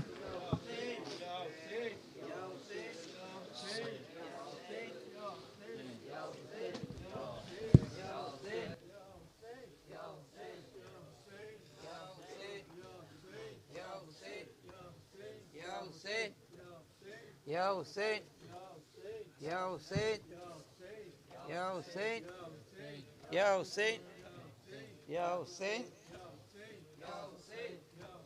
Ya Hussein, Ya Hussein, Ya Hussein, Ya Hussein, Ya Hussein, Ya Hussein, Ya Hussein, Ya Hussein, Ya Hussein,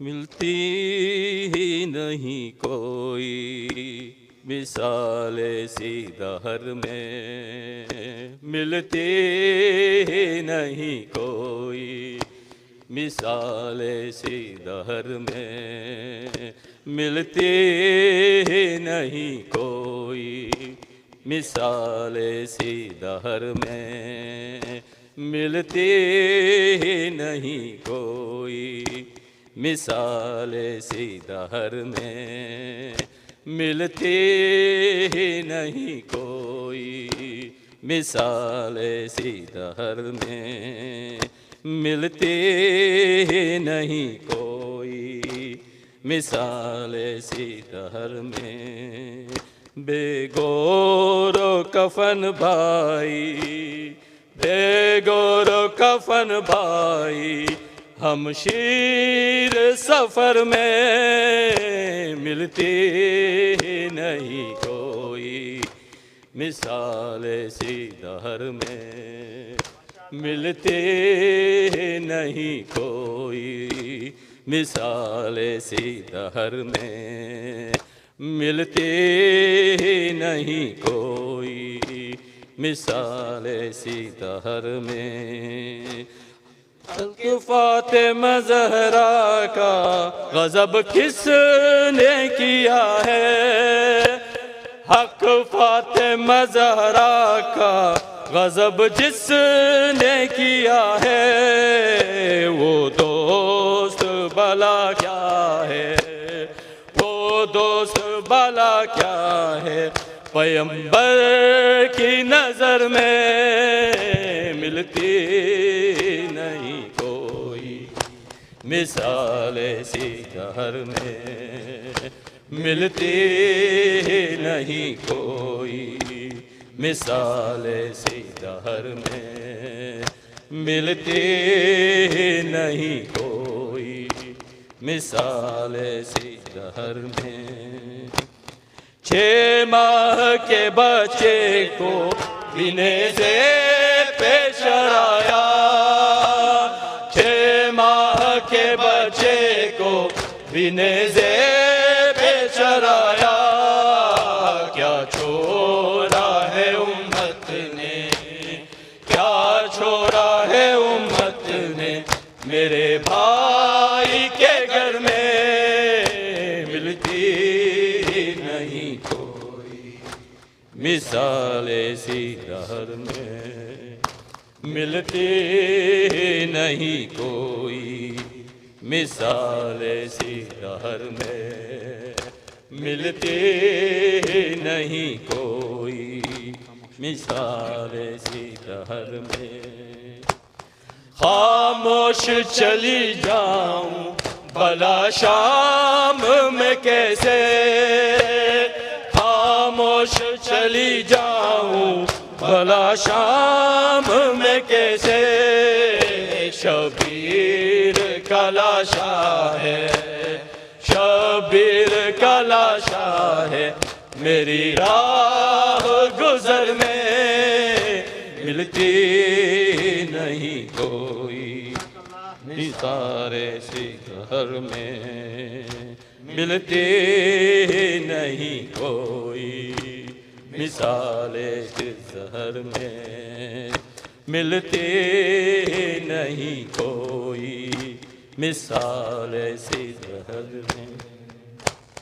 عابد نے کہا ہوں یوں ہی روتا رہوں گا, عابد نے کہا ہوں یوں ہی روتا رہوں گا.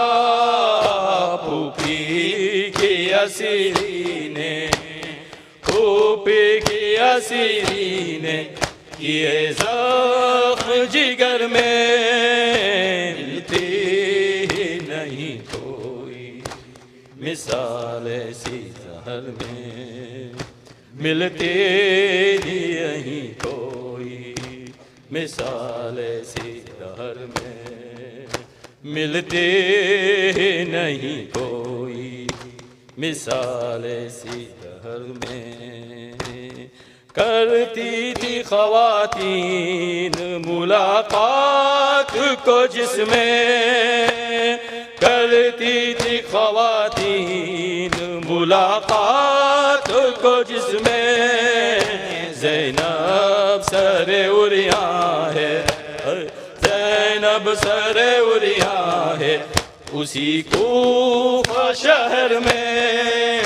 ملتی نہیں کوئی مثال ایسی شہر میں, ملتی نہیں کوئی مثال ایسی شہر میں, ملتی نہیں کوئی مثال ایسی شہر میں. خاموش چلی جاؤں بھلا شام میں کیسے, خاموش چلی جاؤں بھلا شام میں کیسے. شبیر کا لاشا ہے, شبیر کا لاشا ہے میری راہ گزر میں. ملتی ہی نہیں کوئی مثال ایسی زہر میں, ملتی نہیں کوئی مثال ایسی زہر میں, ملتی نہیں کوئی مثال ایسی زہر میں. بہتے ہیں ہمیشہ جو آنسو وہ کہاں ہے, بہتے ہیں ہمیشہ جو آنسو وہ کہاں ہے. محشر میں ملیں گے وہ, محشر میں ملیں گے وہ تمہیں لال گوہر میں. ملتی نہیں کوئی مثال ایسی دہر میں, ملتی نہیں کوئی مثال ایسی دہر میں. یا حسین یا حسین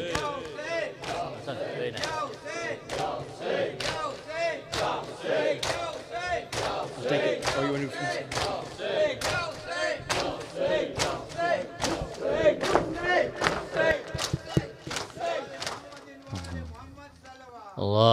صل على محمد. لبيك يا حسين لبيك يا حسين لبيك يا حسين لبيك يا حسين لبيك يا حسين لبيك يا حسين. السلام عليك يا رسول الله، السلام عليك يا أمير المؤمنين، السلام عليك يا فاطمة الزهراء سيد نساء العالمين، السلام عليك يا حسن المجتبى، السلام عليك يا حسين الشهيد بكربلاء، السلام عليك علي بن الحسين زين العابدين، السلام عليك يا محمد بن علي الباقر من النبيين، السلام عليك يا جعفر بن محمد الصادق، السلام عليك يا موسى بن جعفر الكاظم، السلام عليك علي بن موسى يرزا، السلام عليك يا محمد بن علي التقي الجواد، السلام عليك يا علي بن محمد الهادي النكي، السلام عليك يا حسن بن علي الزكي العسكري، السلام عليك يا حجة الله يا ابن الحسن يا صاحب اليسر والزمان، السلام عليك يا كعبة الإيمان، السلام عليك يا شريك القرآن، عجل الله فرجك وسهل الله تعالى مخرجك وزهورك ورحمة الله وبركاته. اللهم صل على محمد. Please prepare for namaz at 9:15. Thank you.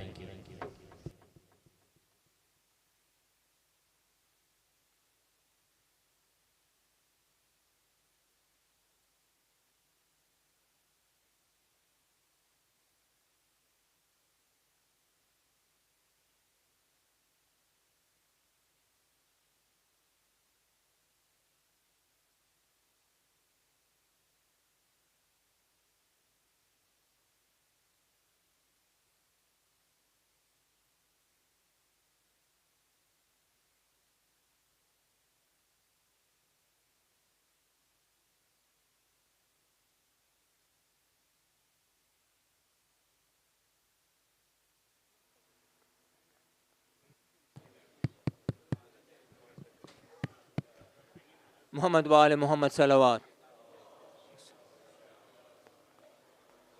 Announcements for tonight, Saturday 22nd of July, 4th of Muharram 1445.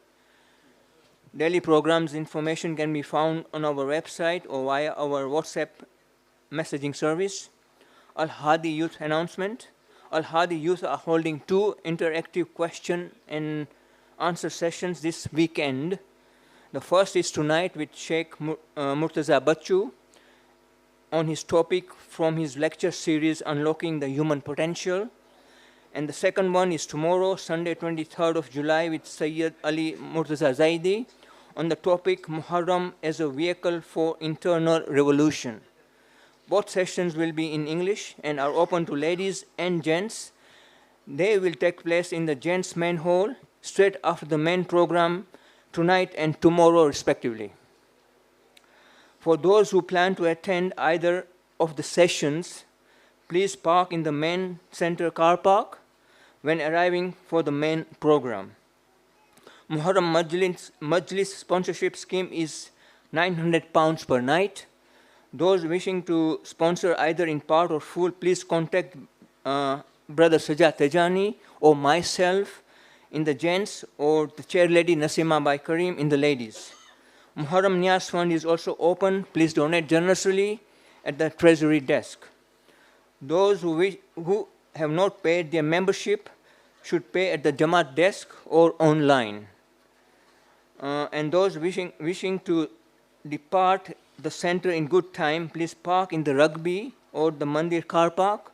If you park inside the center car park, you may be delayed. Also a reminder, Rugby and Mandir car parks need to be vacated by 10:45 p.m. Please note, 10:45 p.m. 2 more announcements. Majlis tomorrow at Watford Qabristan at 2:30 p.m. And a £10 note was found yesterday on the floor by the kiosk. If anyone is short-changed by £10, please come to the treasury desk. Muhammad wa ali Muhammad salawat.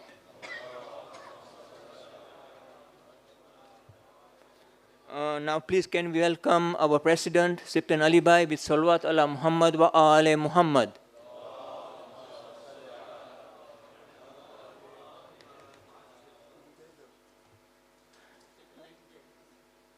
I think Mahmoud Bhai Khaki has volunteered to do the speech instead of Siptan Bhai. Siptan Bhai, please.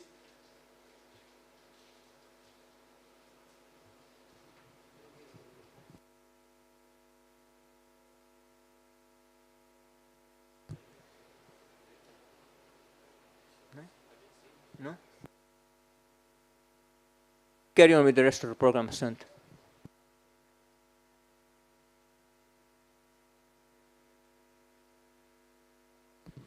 محمد وآل محمد صلوات.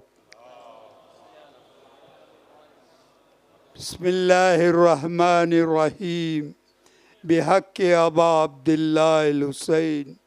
اپنا جے بھائیو بہنوں بچاؤ بیمار ہوئے اپنے دعا کرے کہ اللہ لوکا بدہ نے شفا دے. ایوی دعا ساتھ اپنے بدہ ساتھ 5 پھیرے اما یجیب پڑھیے. اعوذ باللہ من الشیطان الرجیم. بسم اللہ الرحمن الرحیم. اما یجیب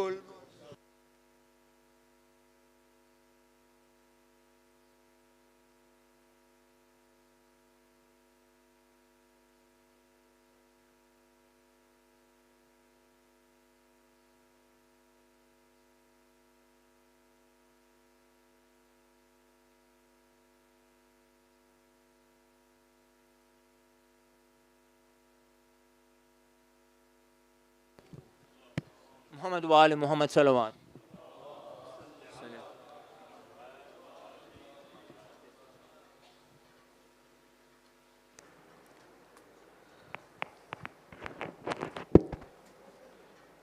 Bismillah ar-Rahman ar-Rahim. In the name of Allah, the most gracious, the most merciful. Iyyaka na'budu wa iyyaka nasta'een. You alone we worship, and from you alone we seek help. Sadaqallahu al-Aliyyul Azim. Allahumma salli ala Muhammad. My fellow azadar of Imam Hussain alayhi salam, salamun alaykum. ना होती अगर दुआ फातिमा फिर हम कहाँ होते. अगर ये गम ना होता अहले गम कहाँ होते. जनाबे सैयदा की फरमा बरदारी न छोड़ेंगे. हम अपनी जान दे देंगे अज़ादारी न छोड़ेंगे. लब्बैक या Hussain. Mu'mineen, I stand before you today regarding Hujjat Hairfield, our new home. For the many new faces I see here today, just a brief for you that we have recently bought a 6.3 acre site with a built-up space of 5 times bigger than the current center that you are seated in, with over 500 car park spaces. We have embarked on this project with the intention of creating a place that will serve as a center for spiritual growth, education, and a hub for community activities. A place where Imam Hussain alayhi salam's name echoes across every wall. However, I must share with you that with the unprecedented increase in bank interest rate has brought a new challenge for us, and it is becoming more and more expensive to pay back our loan. This unforeseen hurdle threatens to slow down our progress, but we remain steadfast in our determination to become debt-free. Alhamdulillah, we are blessed to have the Khums Ijaza from Agha's office through the World Federation as an option for donation. Contributing to the Hujjat Hairfield project is a beautiful way to fulfill the religious duty while we're investing in the future of our community. I urge each and every one of you to open your hearts and extend your generosity in the name of Imam Hussain alayhi salam. Allahumma salli ala Muhammad wa ali Muhammad. Every contribution, no matter how big or small, will make a significant impact. Whether it is a one-time donation or a recurring commitment, your support will play a crucial role in bringing this project to fruition. Remember, the reward for building a house of worship and a place of knowledge is immeasurable in the eyes of Allah subhanahu wa ta'ala. Not only will you be supporting the community in the present, but your contribution will continue to benefit generations to come. Just to remind you about our auction on Tuesday, when you will have the opportunity to get the best prints of our holy sites, while all profits go towards Hujjat. The auction will be in this main hall after namaz. Please participate and donate generously.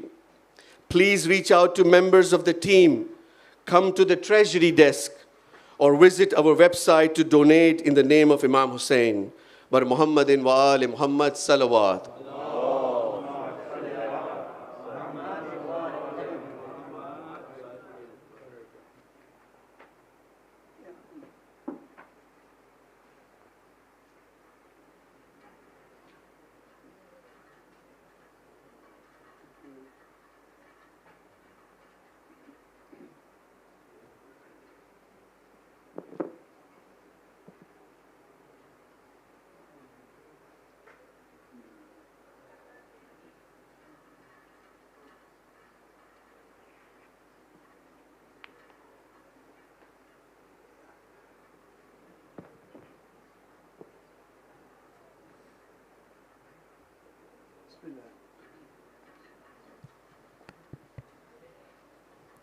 أعوذ بالله من الشيطان اللعين الرجيم بسم الله الرحمن الرحيم إن الله وملائكته يصلون على النبي يا أيها الذين آمنوا صلوا عليه وسلموا تسليما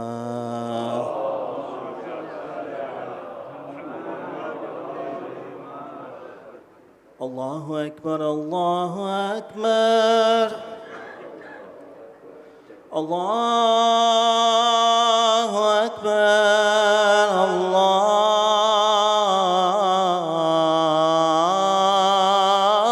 الله أكبر أشهد أن لا إله إلا الله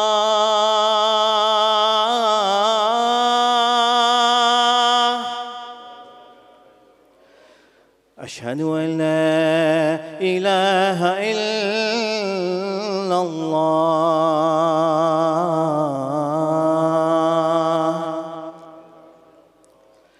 أشهد أن محمدا رسول الله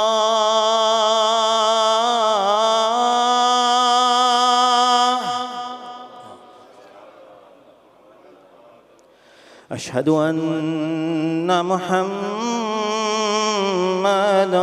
رسول الله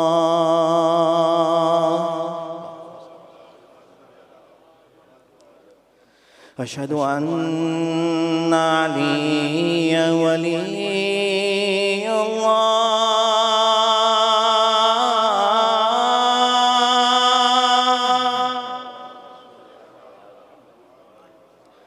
أشهد أن عليا حجة الله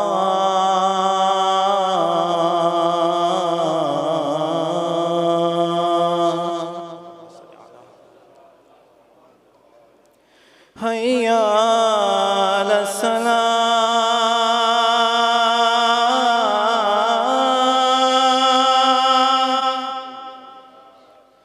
هيا على السلام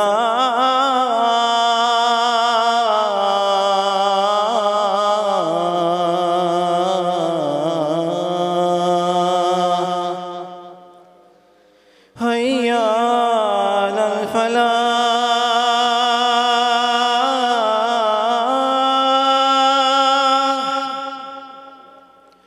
هيا على الفلاح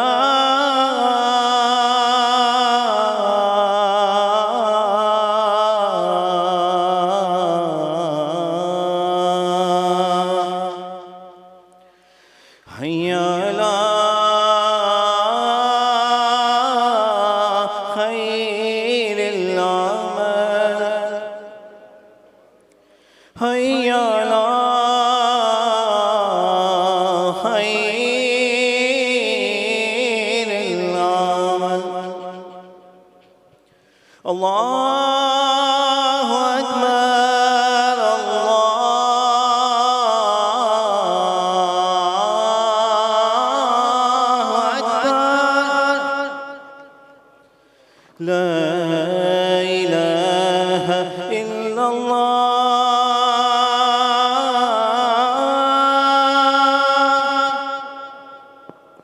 لا إله إلا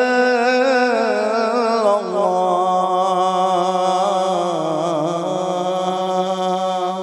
اللهم صل على محمد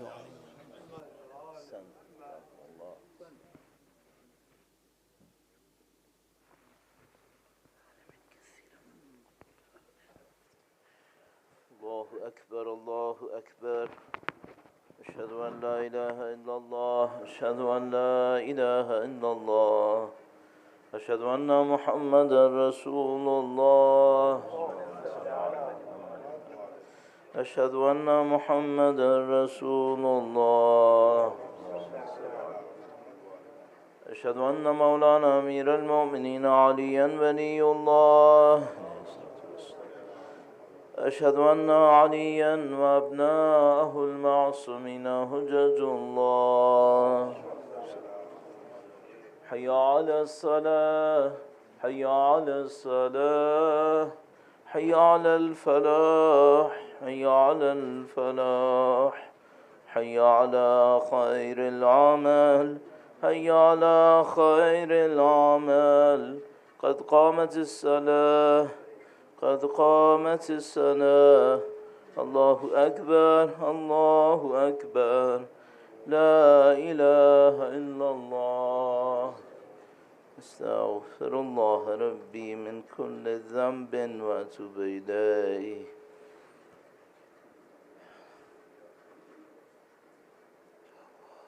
الله أكبر الله أكبر أعوذ بالله من الشيطان الرجيم بسم الله الرحمن الرحيم الحمد لله رب العالمين الرحمن الرحيم مالك يوم الدين إياك نعبد وإياك نستعين اهدنا الصراط المستقيم صراط الذين أنعمت عليهم غير المغضوب عليهم ولا الضالين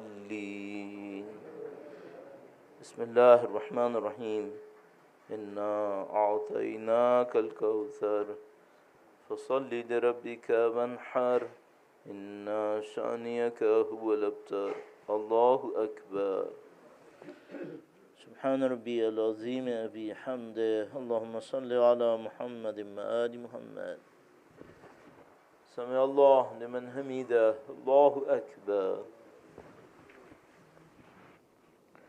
سبحان ربي الأعلى وبحمده اللهم صل على محمد وآل محمد الله أكبر استغفر الله ربي وأتوب إليه الله أكبر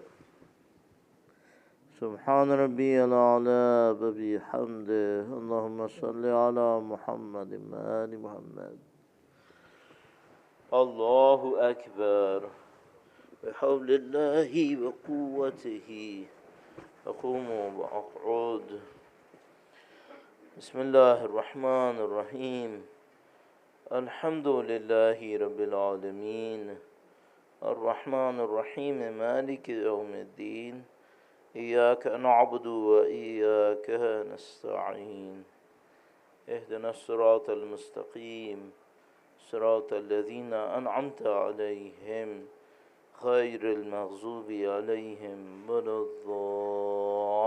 الضالين بسم الله الرحمن الرحيم قل هو الله أحد الله الصمد لم يلد ولم يولد ولم يكن له كفوا أحد كذلك الله ربنا الله أكبر اللهم صل على محمد وآل محمد اللهم إنا نسألك بحق فاطمة وأبيها وبعلها وبنيها والسر المستودع فيها أن تصلي على محمد وآل محمد وأن تفعل بنا ما أنت أهله ولا تفعل بنا ما نحن أهله الله أكبر سبحان ربي العظيم بحمده اللهم صل على محمد وآل محمد سمع الله لمن حمده الله أكبر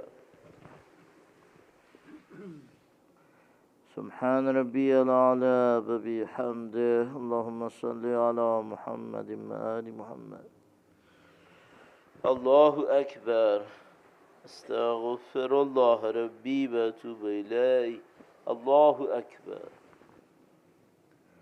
سبحان ربي الأعلى وبحمده اللهم صل على محمد وآل محمد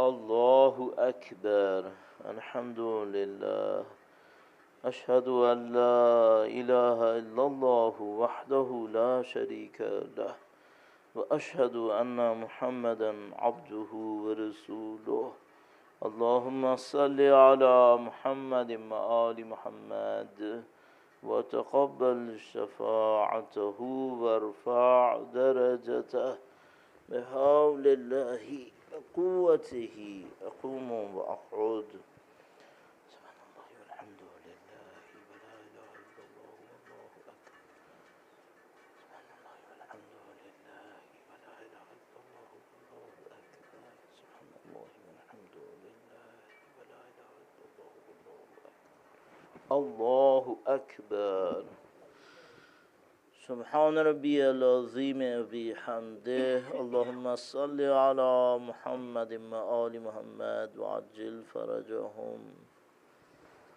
سمع الله لمن حمده الله أكبر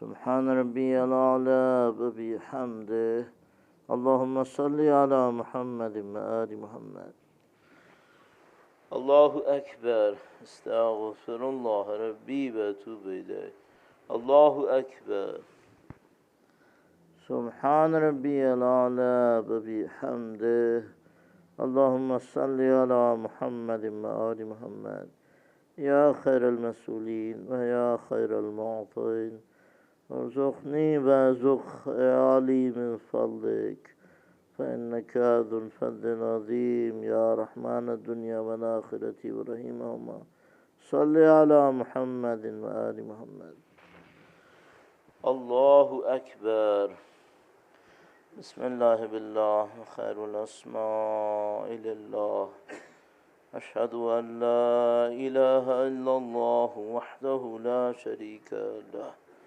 وأشهد أن محمدا عبده ورسوله اللهم صل على محمد وآل محمد السلام عليك أيها النبي ورحمة الله وبركاته السلام علينا وعلى عباد الله الصالحين السلام عليكم ورحمة الله وبركاته الله أكبر الله أكبر الله أكبر لا إله إلا الله اللهم صل على محمد وآل محمد اللهم صل على محمد وآل محمد اللهم صل على محمد وآل محمد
اللهم صل على محمد وآل محمد. بسم الله الرحمن الرحيم. أستغفر الله الذي لا إله إلا هو الحي القيوم ذو الجلال والإكرام وأتوب إليه. أستغفر الله الذي لا إله إلا هو الحي القيوم ذو الجلال والإكرام وأتوب إليه. أستغفر الله الذي لا إله إلا هو الحي القيوم ذو الجلال والإكرام وأتوب إليه. بسم الله الرحمن الرحيم. بحق ياسين والقرآن الحكيم وبحق طه والقرآن العظيم. يا من يقدر على هوائج السائلين، يا من يعلم ما في الضمير، يا منفسا عن المكروبين، يا مفرجا عن المغمومين، يا راحم الشيخ الكبير، يا رازق الطفل الصغير، يا من لا يحتاج إلا التفسير. صل على محمد وآل محمد وافعل به حاجات.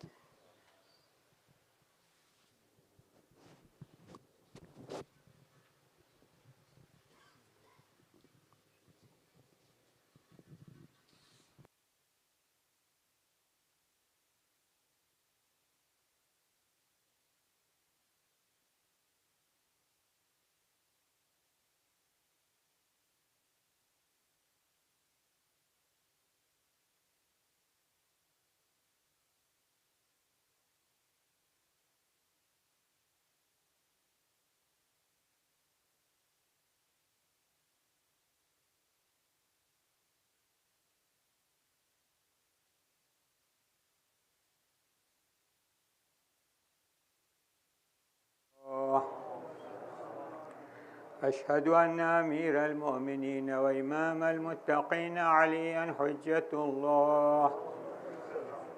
أشهد أن أمير المؤمنين وإمام المتقين عليا ولي الله.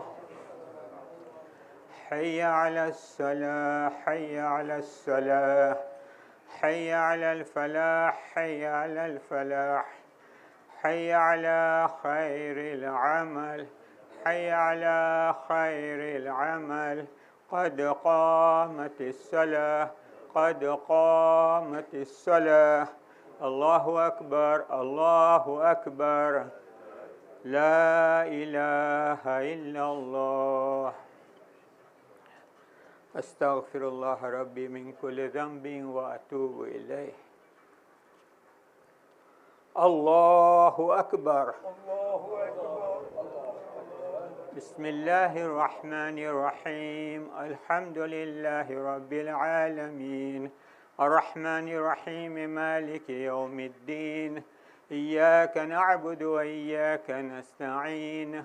اهدنا الصراط المستقيم، صراط الذين أنعمت عليهم غير المغضوب عليهم ولا الضالين. بسم الله الرحمن الرحيم. إذا جاء نصر الله والفتح ورأيت الناس يدخلون في دين الله أفواجا فسبح بحمد ربك واستغفره إنه كان توابا. الله أكبر. سبحان ربي العظيم وبحمد ربي صل على محمد وآل محمد. سمع الله لمن حمده. الله أكبر. سبحان ربي الأعلى وبحمد ربي صل على محمد وآل محمد.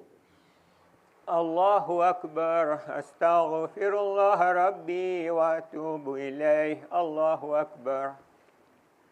سبحان ربي الأعلى وبحمد ربي صل على محمد وآل محمد. الله أكبر. بحول الله وقوته أقوم وأقعد. بسم الله الرحمن الرحيم. الحمد لله رب العالمين، الرحمن الرحيم، مالك يوم الدين. إياك نعبد وإياك نستعين. اهدنا الصراط المستقيم صراط الذين أنعمت عليهم غير المغضوب عليهم ولا الضالين. بسم الله الرحمن الرحيم. قل هو الله أحد الله الصمد لم يلد ولم يولد ولم يكن له كفوا أحد. كذلك الله ربنا. الله أكبر. اللهم ربنا اغفر لي ولوالدي وللمؤمنين يوم يقوم الحساب. رب ارحمهما كما ربياني صغيرا وزهما بالإحسان إحسانا وبالسيئات عفوا وغفرانا برحمتك يا أرحم الراحمين. الله أكبر. سبحان ربي العظيم وبحمد ربي صل على محمد وآل محمد. سمع الله لمن حمده. الله أكبر. سبحان ربي الأعلى وبحمد ربي صل على محمد وآل محمد. الله أكبر. أستغفر الله ربي وأتوب إليه. الله أكبر. سبحان ربي الأعلى وبحمد ربي صل على محمد وآل محمد. الله أكبر. الحمد لله. أشهد أن لا إله إلا الله وحده لا شريك له وأشهد أن محمدا عبده ورسوله. اللهم صل على محمد وآل محمد وتقبل شفاعته وارفع درجته بحول الله وقوته أقوم وأقعد.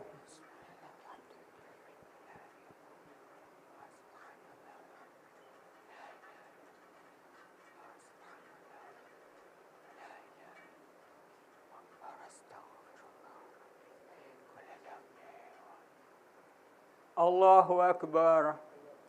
سبحان ربي العظيم وبحمد ربي صل على محمد وآل محمد. سمع الله لمن حمده. الله أكبر. سبحان ربي الأعلى وبحمد ربي صل على محمد وآل محمد. الله أكبر. أستغفر الله ربي وأتوب إليه. الله أكبر. سبحان ربي الأعلى وبحمد ربي صل على محمد وآل محمد. الله أكبر. بحول الله وقوته أقوم وأقعد.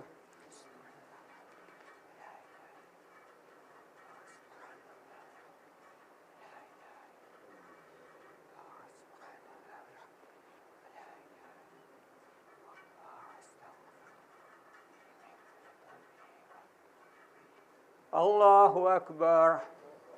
سبحان ربي العظيم وبحمد ربي صل على محمد وآل محمد. سمع الله لمن حمده. الله أكبر. سبحان ربي الأعلى وبحمد ربي صل على محمد وآل محمد. الله أكبر. أستغفر الله ربي وأتوب إليه. الله أكبر. سبحان ربي الأعلى وبحمد ربي صل على محمد وآل محمد. يا ولي العافية نسألك العافية عافية الدين والدنيا والآخرة بجاه محمد وإترته الطاهرة. يا رب الحجة أسألك الحجة. الله أكبر. بسم الله وبالله. أشهد أن لا إله إلا الله وحده لا شريك له وأشهد أن محمدا عبده ورسوله. اللهم صل على محمد وآل محمد. السلام عليك أيها النبي ورحمة الله وبركاته. السلام علينا وعلى عباد الله الصالحين. السلام عليكم ورحمة الله وبركاته. الله أكبر الله أكبر الله أكبر. لا إله إلا الله. اللهم صل على محمد.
اللهم صل على محمد وآل محمد. بسم الله الرحمن الرحيم. أستغفر الله الذي لا إله إلا هو الحي القيوم ذو الجلال والإكرام وأتوب إليه. أستغفر الله الذي لا إله إلا هو الحي القيوم ذو الجلال والإكرام وأتوب إليه. أستغفر الله الذي لا إله إلا هو الحي القيوم ذو الجلال والإكرام وأتوب إليه. بسم الله الرحمن الرحيم. بحق ياسين والقرآن الحكيم وبحق طه والقرآن العظيم. يا من يقدر على هوائج السائلين، يا من يعلم ما في الضمير، يا منفسا عن المكروبين، يا مفرجا عن المغمومين، يا راحم الشيخ الكبير، يا رازق الطفل الصغير، يا من لا يحتاج إلا التفسير. صل على محمد وآل محمد وافعل بي.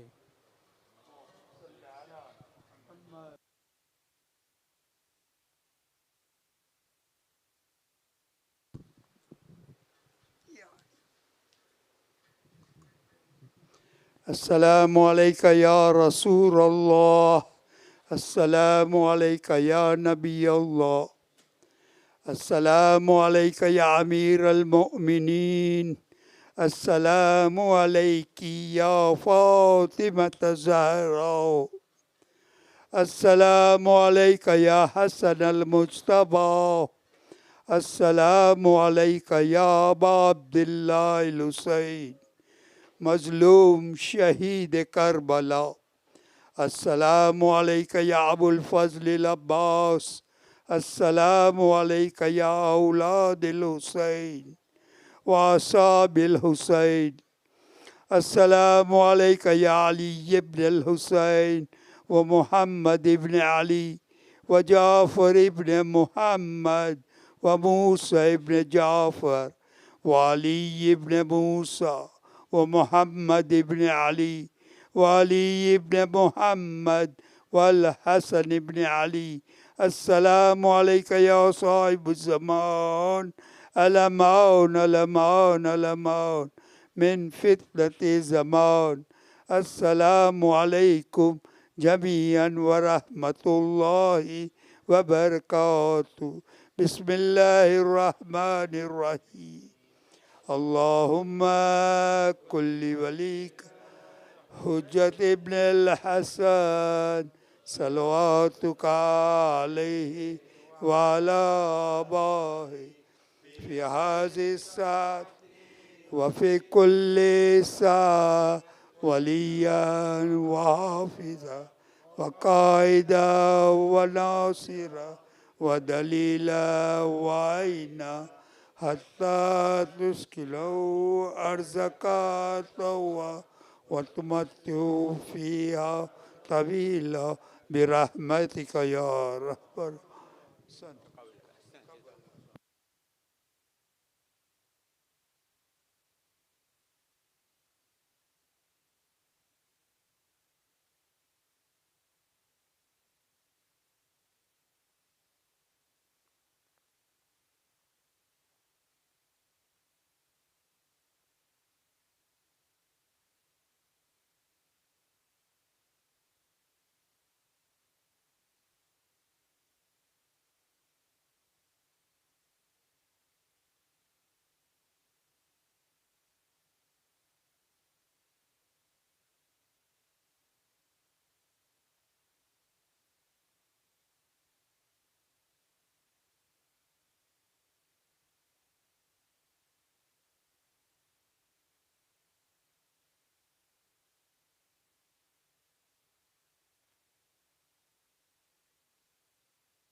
إن الله وملائكته يصلون على النبي يا أيها الذين آمنوا صلوا عليه وسلموا تسليما.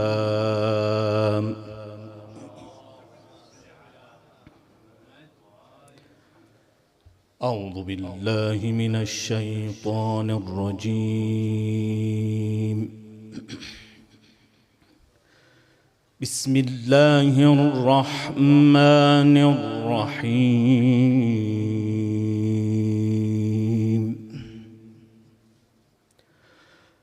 لقد خلقنا الإنسان في أحسن تقويم.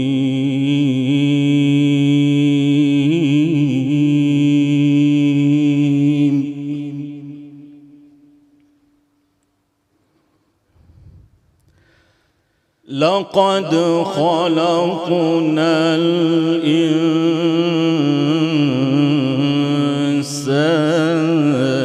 في أحسن تقويم.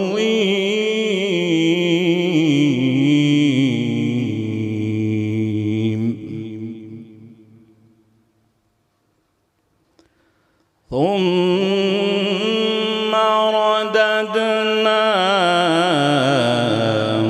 أسفل سافلين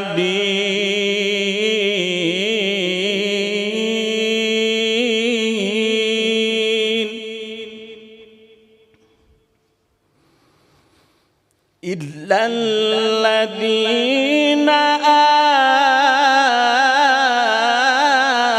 آمنوا وعملوا الصالحات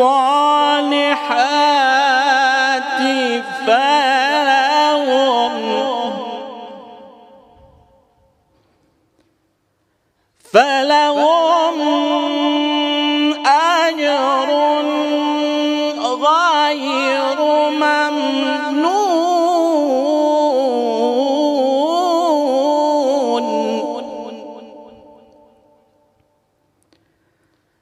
فما يكذبك بعد بالدين.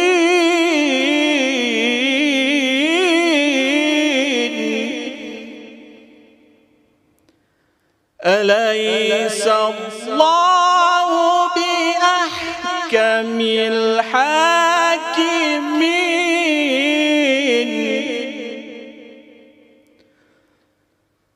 أليس الله بأحكم الحاكمين.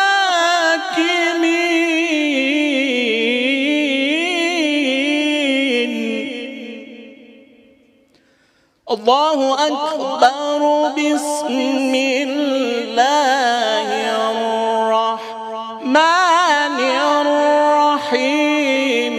إنا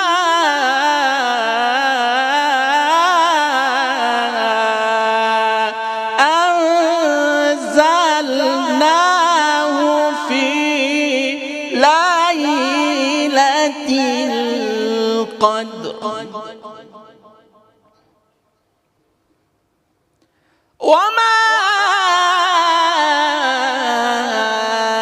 أدراك ما ليلة القدر.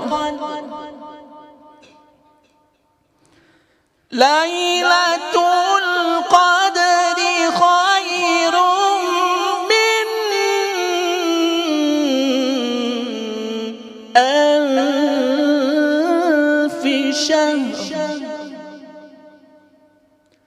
تنزل الملائكة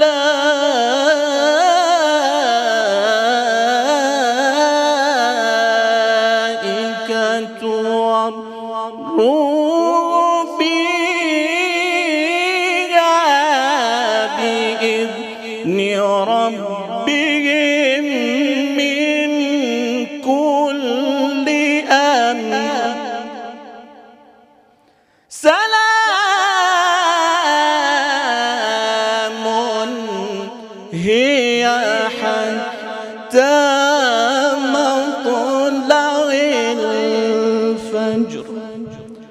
صدق الله العلي العظيم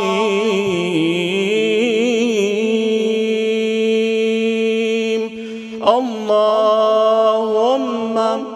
صل وسلم وزد وبارك على رسول الله وآله الأطهار على رسول الله وآله الأطهار.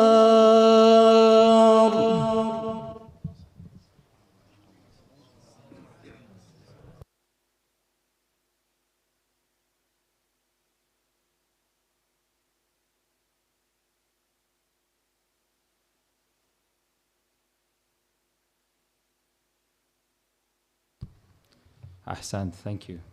Assalamu alaikum everyone, and thank you for joining us for our Q&A discussion with Sheikh Murtaza.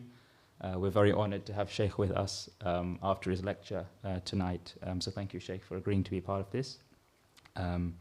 As some of you will know and have attended the past 4 lectures, Sheikh is giving a lecture series on unlocking the human potential, and that's what the Q&A will be based on. There should be a Slido link that will come up. So if anyone would like to ask questions, you can send your question in that way. And there'll also be a roaming mic in the gents and the ladies. So if you do have a question, do just put your hand up and the mic will come towards you and we can pass it to you for a question. Sheikh will just give us a brief outline of the last 4 lectures, just as a refresher, and for some of those who perhaps have missed 1 or 2 lectures, and then inshallah we'll get straight into it with the questions. Sallu ala Muhammadin wa ali Muhammad.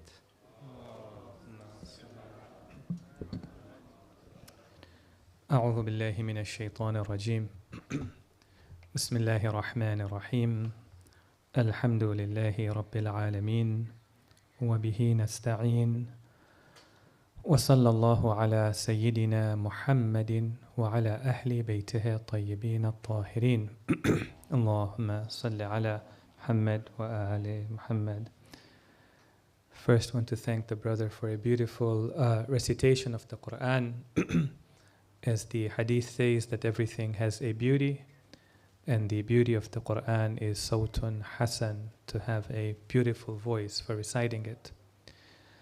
Secondly, I also want to commend the Al-Hadi Youth Group for creating this initiative and opportunity. I think this is very important.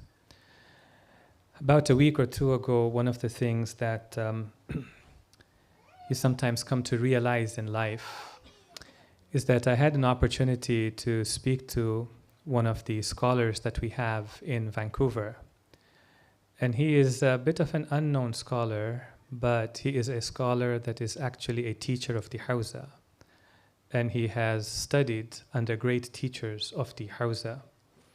And I spent about an hour and a half probing him with some questions.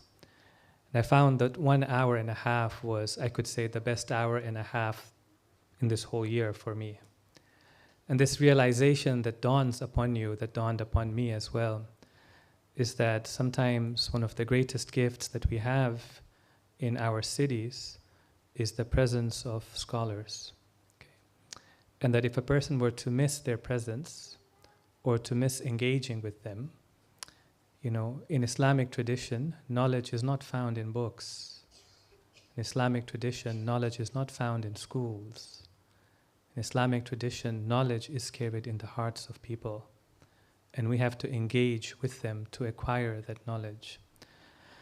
So, alhamdulillah for the Al-Hadi group taking this, creating this initiative. Of course, alhamdulillah, you have better scholars in the community, and inshallah, you will engage with them. Just to briefly summarize the conversations we've been having, on the second night, we started to ask a question. And that question was, who am I? Okay. It's a very important question because I like to use the statement I. We often use the word I. You know, it identifies who I am. But who is this I? I used the word I for myself 7 years ago. I'm using it today to refer to myself. 7 years from now, when I talk about myself, I will say, I. Who is this I? Okay. And we say that, look, the human being has 3 components to him. The first component is his body, and the second component is his psyche, and the third component is his spirit or his ruh. And one of the important points that we made in the lecture, that I didn't really bring it out so much, but I'm hoping that some of you picked it up, is that our body is part of the material world. And so it has the limitations of the material world. Okay? It is temporary. It is limited. Okay? Similarly, the point I was trying to bring out slowly was that even our psychology, our psyche, is an extension of the body. And it's part of the material world. It's not rooted in the immaterial world. And therefore, it also has the limitations of the material world. And it also is temporary in its nature as well. Okay?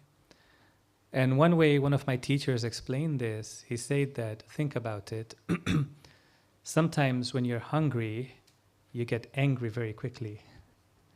So physical hunger creates psychological anger. Similarly, you take certain medicine, for example, suddenly you feel very good or you feel very happy. Okay? So it's showing you that very easily the material world is having an impact on the psychology. Therefore, it is also part of the material world.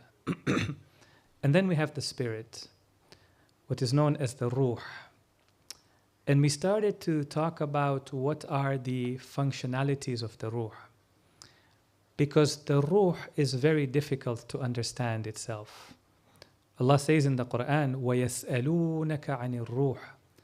They ask you about the ruh. قُلِ الرُّوحُ مِنْ أَمْرِ رَبِّي. Tell them that the ruh, the only thing we can say is that it is from the command of Allah subhanahu wa ta'ala. In some other verses in the Quran, Allah says, we said, kun fayakun. That's how He speaks about the ruh. وَمَا أُوتِيتُم مِّنَ الْعِلْمِ إِلَّا قَلِيلًا. And we have not given you anything about knowledge of the ruh except very, very little. Sometimes when Allah wants to say something is great, He just tells you that it is associated to me. That's all we can say about it. For example, يا أيتها النفس المطمئنة ارجعي إلى ربك راضية مرضية فادخلي في عبادي وادخلي جنتي. Right? So in so many verses of the Quran, Allah describes Jannah. For example, if you do this, this is the type of Jannah you're going to get. جنات تجري من تحتها الأنهار. Except here in this verse, the level of Jannah is so high, it cannot be described in words. The only thing that can be said about it is that it is the Jannah of Jannati, Jannah of Allah subhanahu wa ta'ala. That's it. Similarly with the ruh, Allah says, وَنَفَخْتُ فِيهِ مِن رُوحِي. Okay. But we started to explain some of the functionalities of the ruh. And I'm not sure if previous to that you actually thought of the ruh like that. That the ruh is what hears, the ruh is what sees, the ruh is what learns, the ruh is what is alive. It was very interesting for me that I mentioned in my lecture that we need to come up with a new definition of what it means to be alive. If you remember that. Because obviously we start off by defining life as growth, right? When the cells grow and they replicate, we say they are alive. But that's a very physical definition, a definition good for the material world. So what's a definition that's good for the immaterial world, right? But I didn't answer that, and nobody asked either. In any case, so, it is alive, it is what thinks, it is what intellects, it is what grows. And so we came to the growth of the ruh, okay? And the way I try to explain the growth of the ruh is to say the way Allah subhanahu wa ta'ala creates is that He packs potential and then He pulls it out. in everything He creates. In the physical world, He packs a potential in something and then He pulls it out. So for example, if you look at a seed, then that seed is packed with some potential. And over time, Allah subhanahu wa ta'ala is pulling out that potential from that seed, right? Even for example, let's say a planet is packed with certain potentials. And over millions of years, Allah subhanahu wa ta'ala, He stretches out, He extracts the potential that has already been put into that thing. If I were to ask you, what is the name of God that refers to this, the one who brings out potential? What would you say? Al-Khaliq, Al-Bari. You can just say it out. You don't have to raise your hands or anything. Ahsantum. Rab. Rab is that name. I know we translate Rab as Lord, and sometimes you wonder, what does Lord mean? Rab is the one who takes a thing from one stage to another through different levels of potential until it reaches its perfection. And so the point we made last night was to say, in all of creation, the thing that has been packed with the most potential is the ruh. Okay? And this is the potential that must come out. Tonight we started to speak about one of the practical ways of bringing about this potential, and we touched upon the importance of shukr, because shukr, shakir, shakur is one of the names of Allah. So the ruh has the ability to be shakir, and that's one of the most important qualities that we must inculcate within ourselves. I'm not going to summarize tonight's lecture. I hope you were there or you heard the lecture tonight.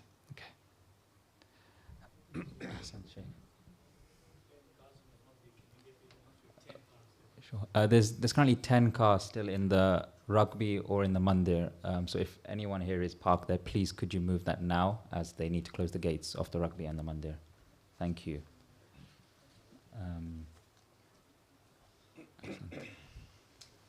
I think we'll just give a couple of minutes for those who are heading out, if that's okay, Sheikh, so they don't miss anything. So maybe we'll start in a couple of minutes, inshallah. We'll start taking questions in a couple of minutes after those who are moving their cars have come back in, inshallah. Thank you. Sorry for the break. No problem. That's perfectly fine. Whatever it's convenient. It was sort of a last minute thing.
Ready?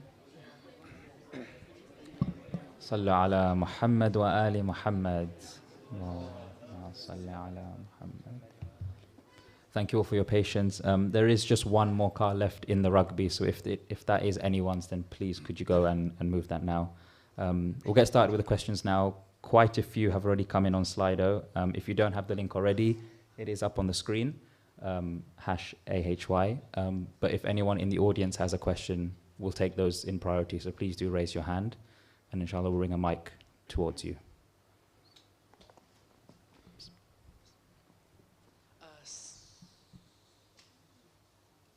So I've got a question, and so I have not been fully attending English. I've been like, I've heard some of the houses, some of the academics speak about this, and I have no idea if you have perhaps touched upon this, the ruh, so the soul, the human soul. So it's how we have a physical being. The physical being has an aq, so male, female. Yes. Does the ruh, the soul, have a does it have a gender, or is it a genderless? And if so, how do we come to understand this? Like what dalil do we have to understand this, if that makes sense? Yeah. Bismillahir Rahmanir Rahim. So the question was about gender, and for example, does the ruh have a gender? As in, do we have a male ruh and a female ruh, right? And the one thing that we did point out is that the ruh is immaterial. And therefore the nature of the ruh is that it doesn't accept composition, right? It doesn't accept parts within it. Things which are immaterial by nature do not accept parts and composition, right? They can take form. When they take form, in their form they will accept parts and composition, but in their essence they will not accept it. For example, angels are immaterial, and therefore there is no male or female for angels. The people in Arabia used to believe that angels were the daughters of God, and the Quran actually speaks about that, because the Quran reprimands them in some ways, just arguing from their point that you ascribe sons for yourself, and to God you ascribe, for example, daughters, angels as the daughters. And so the Quran does not accept this idea that angels are male or female.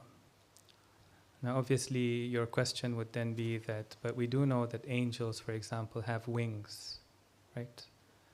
And the Quran speaks about it.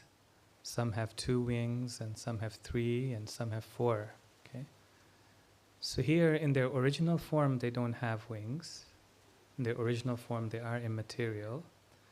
But when they take tanazzul, تنزل الملائكة والروح فيها. So this tanazzul is not a physical nuzul. It's not like from somewhere up there, like let's say they were in another star and then came down towards the earth. Tanazzul means they take form. The night of Qadr, everything takes form. I think the reality of the night of Qadr is taqdeer. Taqdeer meaning to become specific, to become particular, to take form. Okay? فِيهَا يُفْرَقُ كُلُّ أَمْرٍ حَكِيمٍ. On that night, every firm affair becomes distinguished. Right? So the Quran takes form. Our qadr, our qada takes form. And even the angels, they take form. So once they take form, then suddenly in the world of barzakh, right? Then they have, for example, wings. But in their original reality, there are no parts to them. And so because the ruh is immaterial, I should point out to you, though I'm saying the ruh is immaterial, this is one of those issues where you will find between Muslim philosophers and Muslim theologians, even Shia philosophers and some Shia theologians, there is a difference of opinion on this issue. The philosophers are generally of the opinion that the soul is completely immaterial, whereas some of the theologians are of the opinion that no, the soul is material-like, it is jismani. Okay?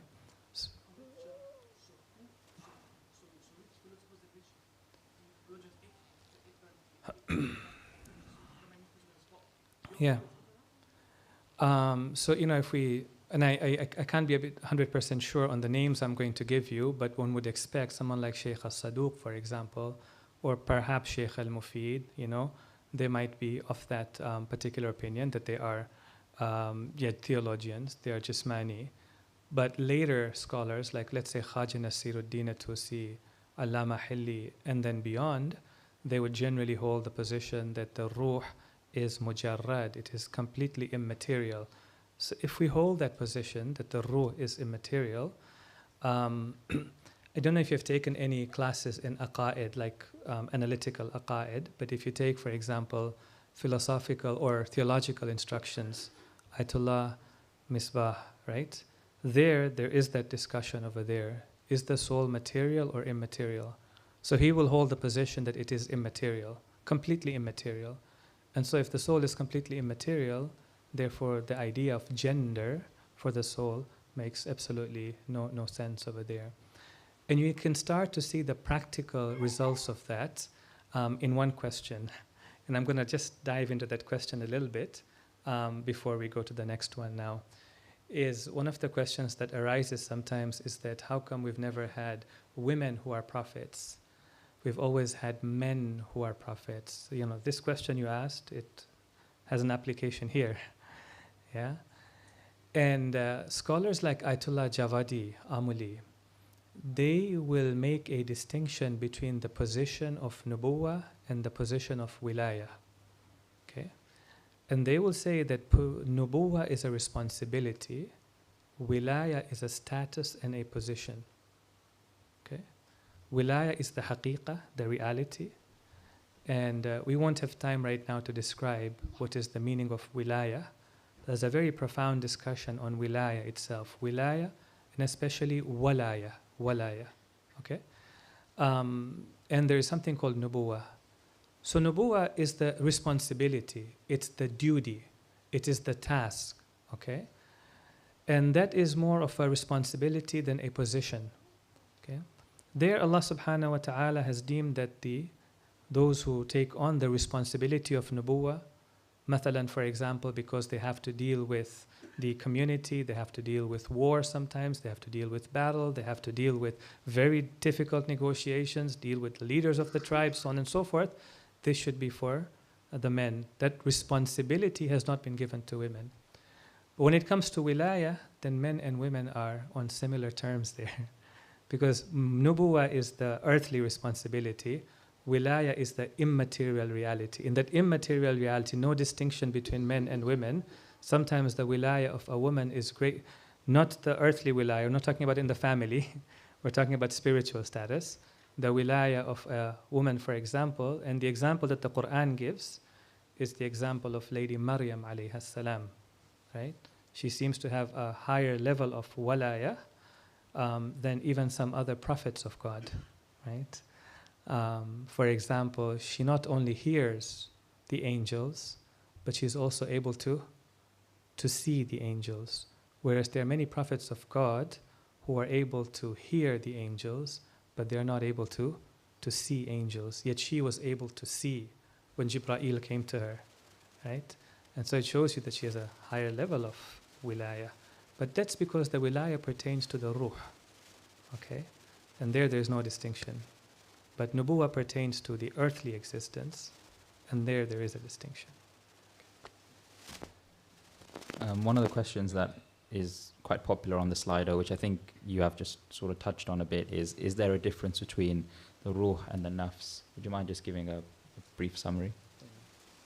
Bismillahir Rahmanir Rahim. So this word nafs in the Arabic language is an interesting word because this word nafs has multiple meanings in Arabic. In original Arabic, it has one meaning. And when you go to Islamic sciences, in the Islamic sciences, they have also given a particular meaning to it, nafs as in soul. In original meaning, in original Arabic, nafs means self. When you say nafsi, you mean myself. You're just referring to yourself, nafs, okay? Nafsuhu, he came, nafsuhu, meaning himself he came, not somebody else, not his family, not his children. He himself showed up, Okay, that's the meaning of nafs in original Arabic. So sometimes in the Quran, that's the meaning it's used with, the self. Okay, but sometimes the word nafs, when we go to, for example, ilmul akhlaq, the science of ethics and morality. You know, in Arabic, when you want to understand the meaning of something, you have to understand what is it being juxtaposed with, what's it being compared to. Yeah, what's the opposite of it? They say in Arabic, by opposites, you come to know something. تُعْرَفُ الْأَشْيَاءُ بِأَضْدَادِهَا. You come to know things by their opposites, right? So when you go into something like the science of ethics and morality, you have to ask yourself, what is nafs being compared to?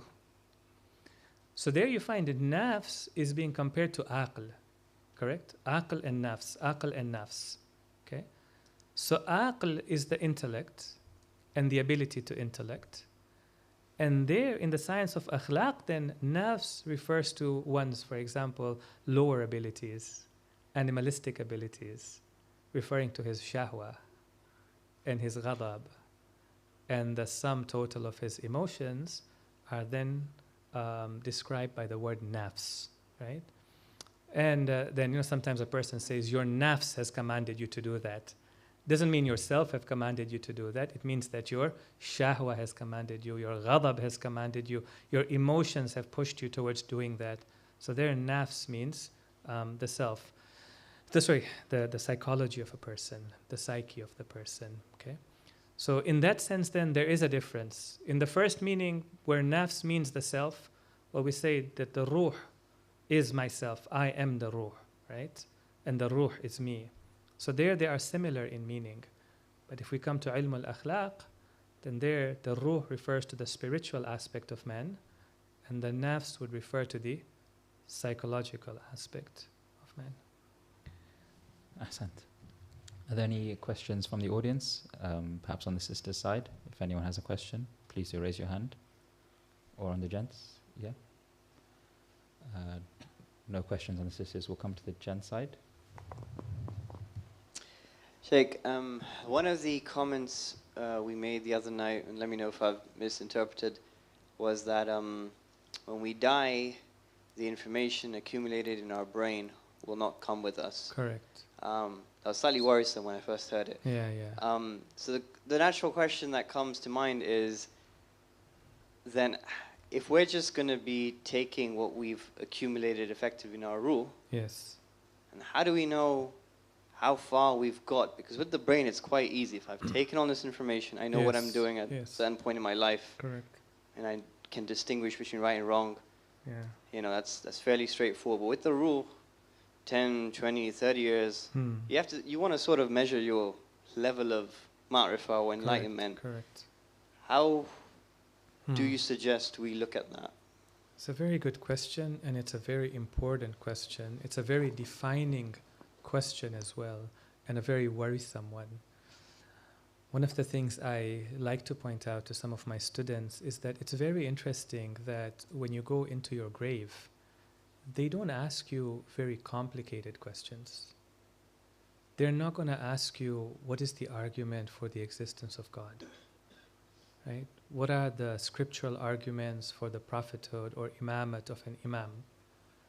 Now, isn't it interesting that for 70 years you've been studying Islam, and the 70-year-old is being asked the same question as a 30-year-old? Man Rabbuk, who is your Lord? Man Nabiyuk, who is your prophet? Ma Dinuk, what is your religion? Ma Kitabuk, what is your book? And you think to yourself that I could have answered that question at the age of 10. Now at the age of 70, you are asking me that question. I'm going to ace that question.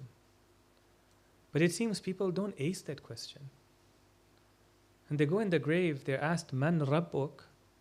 And let's say this person in his mind, he knows Allah is his Lord, but in his heart, he believes that my risk comes from my owner, my boss, the owner of the company. Then when he goes in the grave, and the angel asks him, Man Rabbuk? He may even surprise himself by answering Jeff Bezos or Bill Gates, right? It's like, why? Because it's not about what you have come to put in your brain. It's about what your ruh has actually learned, and your ruh actually believes in it. So we have to be able to imprint, as I was saying, whatever is in the brain into the ruh. Now, before I continue, one of the scholars who speaks about this and actually has written a little bit about it is Sheikh Bahmanpur. He has this book on the hereafter. I can't remember what the book is called. Blue color book, I think. Towards Eternal Life. Thank you. So in there he talks about spiritual memory and physical memory, or in whatever word he's used for it. So you might get some more information there. So then one of the most important questions that I have to ask myself right now is, how do I know what is in my brain? And how do I know what is in my ruh? And how do I know how much of my brain has gone into my ruh? Because it matters, right? Yeah. You know, sometimes we think that we believe that Allah subhanahu wa ta'ala is the giver of rizq, correct? And we believe that Imam al-Hussein and Imam al-Mahdi are our imams. We don't really know that, whether we truly believe in it or not, right? There are certain places where we come to know. Now, before I come to those places, I'll just kind of ease into the discussion with a story. We had a great scholar, I think it was Faiz Kashani. Right? Faiz Kashani has written Mahajjatul Bayda. So I think it was Mullah Faiz Kashani, and he said that, you know, whenever I would read about the tragedy of Karbala, and I would read that there were some companions of Imam Hussein who would stand in front of him on the day of Ashura, and they protected the Imam. So I told myself, no big deal. So I would have done it as well. So one night I saw a dream, and I was put in that situation. Imam Hussein behind me, the archers in front of me, the arrows coming. So now that's where you're going to find out. Because even in your dream, sometimes your brain doesn't come with you. Your ruh is there. One of the places sometimes you find out about yourself, sometimes, is in your dream. And people see dreams and they come and ask me, like, what does this dream mean? What does this dream tell me about the future? And I can see the dream, and I can see that it's telling you more about yourself than it is about your future. How you react in the dream tells you what is natural to you and not what is artificially coming from you. Okay? I can't go into some more details right now, it will take time, but the dream world is also an interesting place. It's like barzakh. So whatever's going to happen in the dream, especially a true dream, is what's going to happen in barzakh as well. Okay? So he says, I was there and the arrow came, and the last minute as the arrow was going to hit, I ducked. And the arrow hit Imam Hussein. I was shocked that I did that. So I got a second chance. And the second arrow came, and just as it was about to hit me, I ducked again. And when I woke up from my dream, then I started to cry. And I realized, no, it's not that simple. Okay? So there are certain places where we come to know ourselves. Now, what is in the ruh, here's the difference. What is in the ruh is what is naturally flowing from us. What is in the mind is what has to be forced upon us. Okay? So what's in the soul is what natural, is our natural character. What's in the mind is what is forced upon us. Okay? This distinction I've given you is very powerful. And I don't think right now we will actually understand the implications of this distinction. But you will notice in life, those things that you enjoy doing are those things which have become part of your ruh. It comes naturally. And those things that you don't enjoy doing and you have to make yourself do it, it's not yet become part of the ruh. It's still part of the brain. Okay? So how do you know what is naturally flowing from you? So sometimes in the dream, but let's not focus on dreams. Let's put that aside. Sometimes in split-second decisions that you have to make. Because in split-second decisions, your brain is still not functioning. So what comes out is your nature. And your nature is in your ruh. Okay?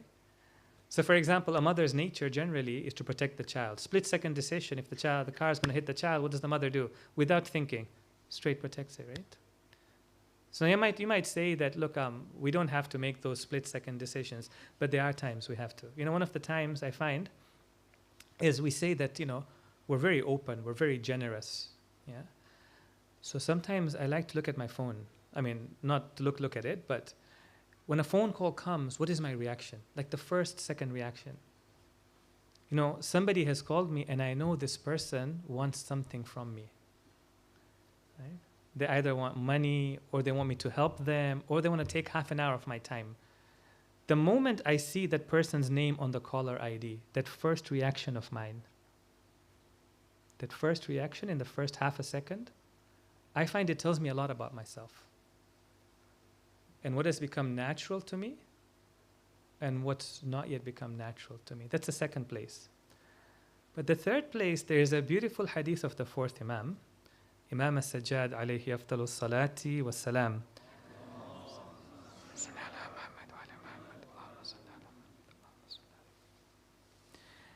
He says, Alamatul mu'min khamsah. The signs of a believer are 5. Now you've heard the other hadith, right? By the 11th Imam, the signs of the believer are 5.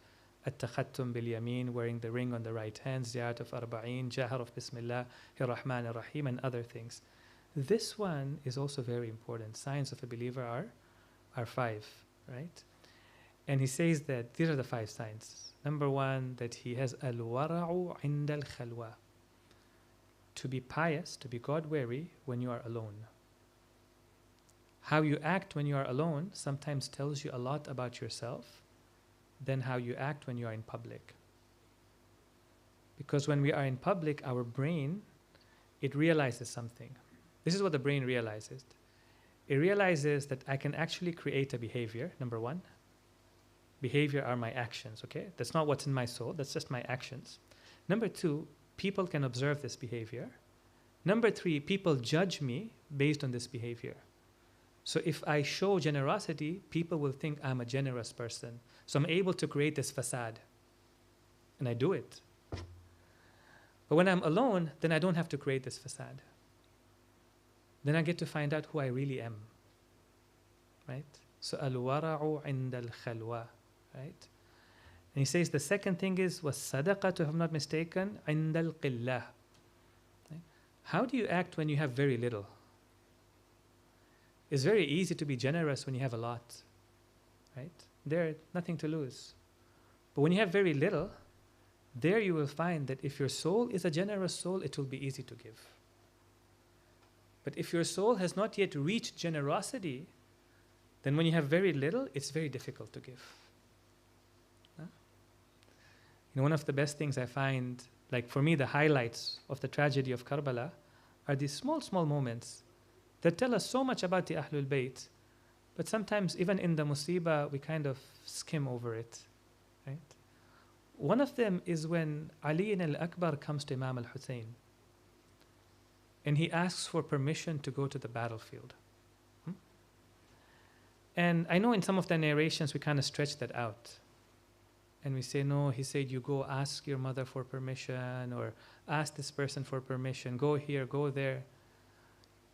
The narrations say something very simple. فَاسْتَأْذَنَ فَأَذِنَ لَهُ. That's all there is. There's nothing more to it. He sought permission, he gave him permission. Without a single moment of hesitation. He didn't even have to think that I am sending my son to the battlefield, I'm never going to see him again. He came, he saw God is asking for this sacrifice. I mean, for me, that lack of pause in there, that's Karbala. All of Karbala for me is right in there. That lack of pause. And he gave. And where did he learn to give? He learned to give وَيُطْعِمُونَ الطَّعَامَ عَلَى حُبِّهِ مِسْكِينًا وَيَتِيمًا وَأَسِيرًا. Without a moment of hesitation, they gave. Right? They gave even when they had very, very little. In any case, these are some places where we get to know where we are. And the last one is in hardship. We have a hadith from the first Imam. He says, in the bala, in moments of difficulty, the jawahir, the essence, the inner truth of a man or a woman is known. Okay? So these are the places where we should actually try to understand ourselves. more than how we are in normal and easy circumstances. If there are any questions from the sister's side?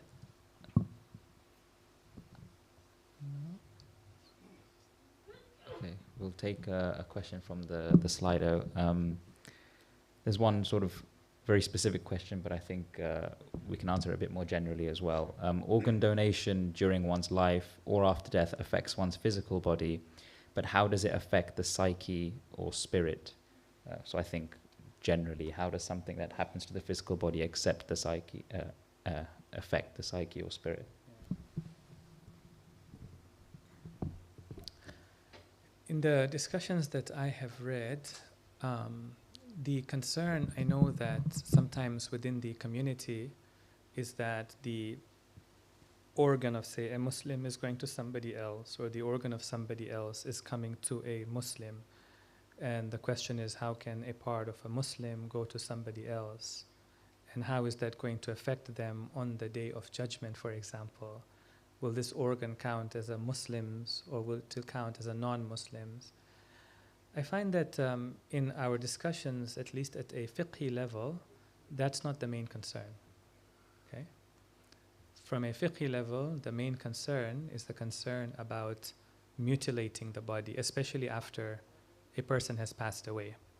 Okay? And the hadith clearly tell us, do not cut open a person's body after they have passed away. Okay? The late Shaheed Muhammad Baqir al-Sadr had a very interesting discussion about this. And he was of the opinion that we need to understand this hadith in light of its historical context. But in any case, the main concern was that, it should not be mutilating the body of a person after they have passed away. They didn't have as much concern about the impact upon the psyche or the spirit. And they were of the opinion, and they are, that even today, that there is no problem in taking, for example, the organ from, let's say, one who is not a Muslim, and putting it into a Muslim, right? The moment it becomes a part of a Muslim's body, then by taba'iyya, by following, it also becomes mathalan, part of his body, treated as part of his body, one with his body, and there weren't any further concerns from it. So impact on the spirit, I do not think so. Impact on the psyche, it might depend on which part of the body it is, but I don't think by itself is going to have an impact. And Allah knows best. Ahsant. Another question I think that's come up based on your lecture today and an example that you mentioned. A baby should expect basic nurturing from their parents, clothes and food, etc., as a child is brought into the world. But why is that same expectation from God considered to be entitlement? Okay, so a baby should expect these things from the parents. It has a certain right from the parents. And if the same right is now applied against Allah subhanahu wa ta'ala, then it is considered entitlement. All right. So I think we have to go back to the whole idea of rights. And where do rights come from? Okay. Risalatul Huquq, Imam al-Sajjad alayhi afdalus salati was salam. Allahumma salli ala Muhammad wa ali Muhammad. He says that every right that is there comes from Allah subhanahu wa ta'ala. So sallu ala Muhammad wa ali Muhammad. Allahumma salli ala Muhammad wa ali Muhammad. Thank you. All right. Actually, let's start that conversation somewhere else. Okay, let's start that conversation somewhere else. Our first Imam has a statement where he says that nobody has a right except that they also have a right against them. Whenever there's a right that is for you, there's also always a right that is against you as well. Rights are reciprocal. rights are mutual. So for example, the brother is sitting next to me. He has a right over me, and I have a right equally then over him, right? Even between parents and children, they have rights upon one another. Parents have certain rights upon the children, and children will also have these rights upon parents as well. Okay? It says the only place where this breaks down, the first Imam says, is when it comes to our relationship with Allah subhanahu wa ta'ala. Okay? Allah has rights upon us, but we don't have rights upon Allah subhanahu wa ta'ala, right? Because He's the creator. He's the one who created us even before we existed. Now you have to exist first to have rights upon somebody. When you don't even exist, and even your own creation is a gift from Him, then how can you demand rights upon Him? Right? Whatever He gives us, He gives it to us as a gift. Okay? You know, for example, if somebody comes over here and he has, I don't know, $1,000, that's his money, right? When he decides that I'm going to give 100 to this person, 100 to that person, 100 to that person, that's how I want to describe it. Can anybody challenge him and say, what about my right? So why didn't you give $100 to me? And he would say, no, this money is my money. How I choose to distribute it is my right. You don't have a right over me. So Allah subhanahu wa ta'ala, whatever He has is His right. How He chooses to distribute it is His right. Whether that is existence, whether that is food, whether that is water, whether that is rizq, whether that is life, whether that is death, that belongs to Him. He cannot be asked, why didn't you give me this? Okay? Of course, I don't mean to say that Allah subhanahu wa ta'ala will distribute it any which way. There is wisdom in how He distributes it, but there is no right against Him in distributing it. So if Allah chooses not to give it to us, then we're not entitled to it. Right? Whatever comes from Him comes as a blessing from Him. But that's different between us and parents. Why is it different? Because Allah subhanahu wa ta'ala has put this responsibility upon them. And because Allah has put this responsibility upon them, we accrue that right. Right? And therefore, we are somewhat entitled to it. I should also point out that one of the differences in the discussion is that the discussion is happening at two different levels. Okay? The discussion about parents and us is rights at a fiqhi level. It's a fiqhi discussion, or it's an ethical discussion, an akhlaqi discussion. Yes? But when we're talking about us and Allah subhanahu wa ta'ala, that is not fiqh or akhlaq. When we're talking about us and Allah subhanahu wa ta'ala, that is aqeedah. These are two separate fields of study. Okay? So in akhlaq, you have rights for you and rights against you, but against Allah subhanahu wa ta'ala, we don't have anything that we call rights.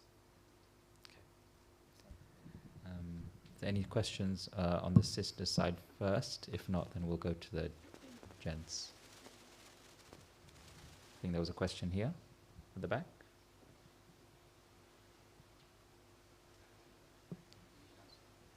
Would you mind taking the mic, please? Thank you. Thanks. You opened up a big subject talking about the ruh, so I'm sure most of the questions you're getting are on this. Part of my question, alhamdulillah, was already answered because the brother asked about how, we know if the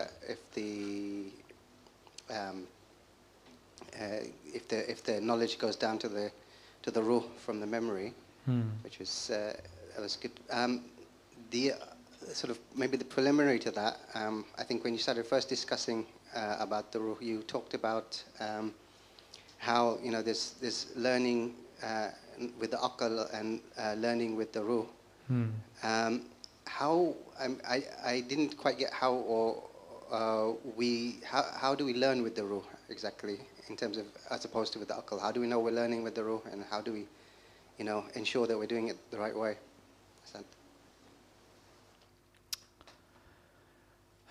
Okay. So primarily the function of learning is the function of the ruh. And in Islamic philosophy, we can demonstrate that knowledge itself is immaterial. Ilm itself is not material. Ideas, for example, are not material. Ideas themselves are immaterial. Okay? That's a philosophical discussion. But ideas, for example, are not limited in space or time. Okay? A body is in space and time. An idea is not in space or time. An idea will hold true in all space and time. 2 + 2 = 4 is true whether you are on Earth or you are on Mars or wherever you are. So idea is not limited in space or time. Ideas are immaterial. Therefore, the only thing that can understand that which is immaterial is that which is immaterial itself. Okay? So it is the ruh that primarily engages in the act of learning. And the brain as well, it also engages in the act of learning, whilst we are on Earth.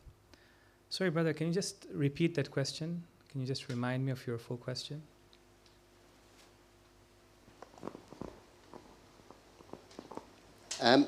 So I think it was similar to the other brothers that, the difference between the mind and the ruh. And again, it's a bit scary that, how do we know if we're learning with the ruh or if we're just learning with the mind? And you say you get the understanding. Good. Okay, so how do you know if we're learning with the ruh or we're learning with the mind? Okay.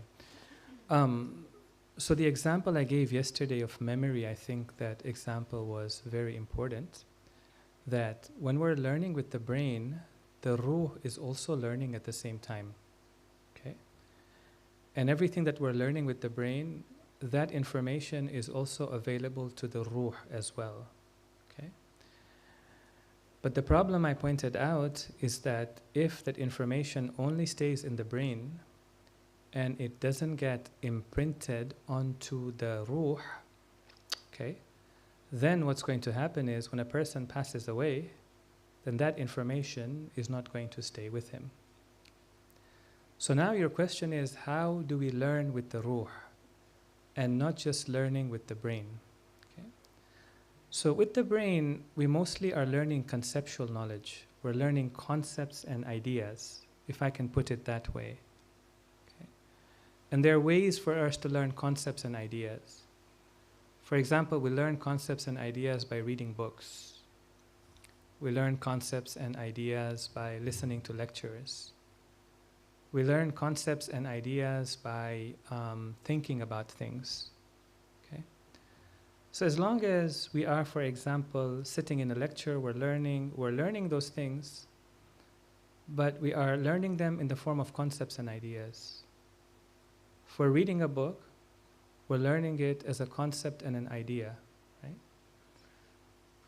But what I want to do is to convert that concept into an experience. Sahih? I don't know, some of you might have come across this idea. You might have heard it somewhere. There's something called ilm husuli, and there's something called ilm huduri. Ahsantum. There's something called conceptual knowledge, and there's something called experiential knowledge. In experiential knowledge, the main difference is that the experience or the item itself or the truth itself becomes present for the ruh.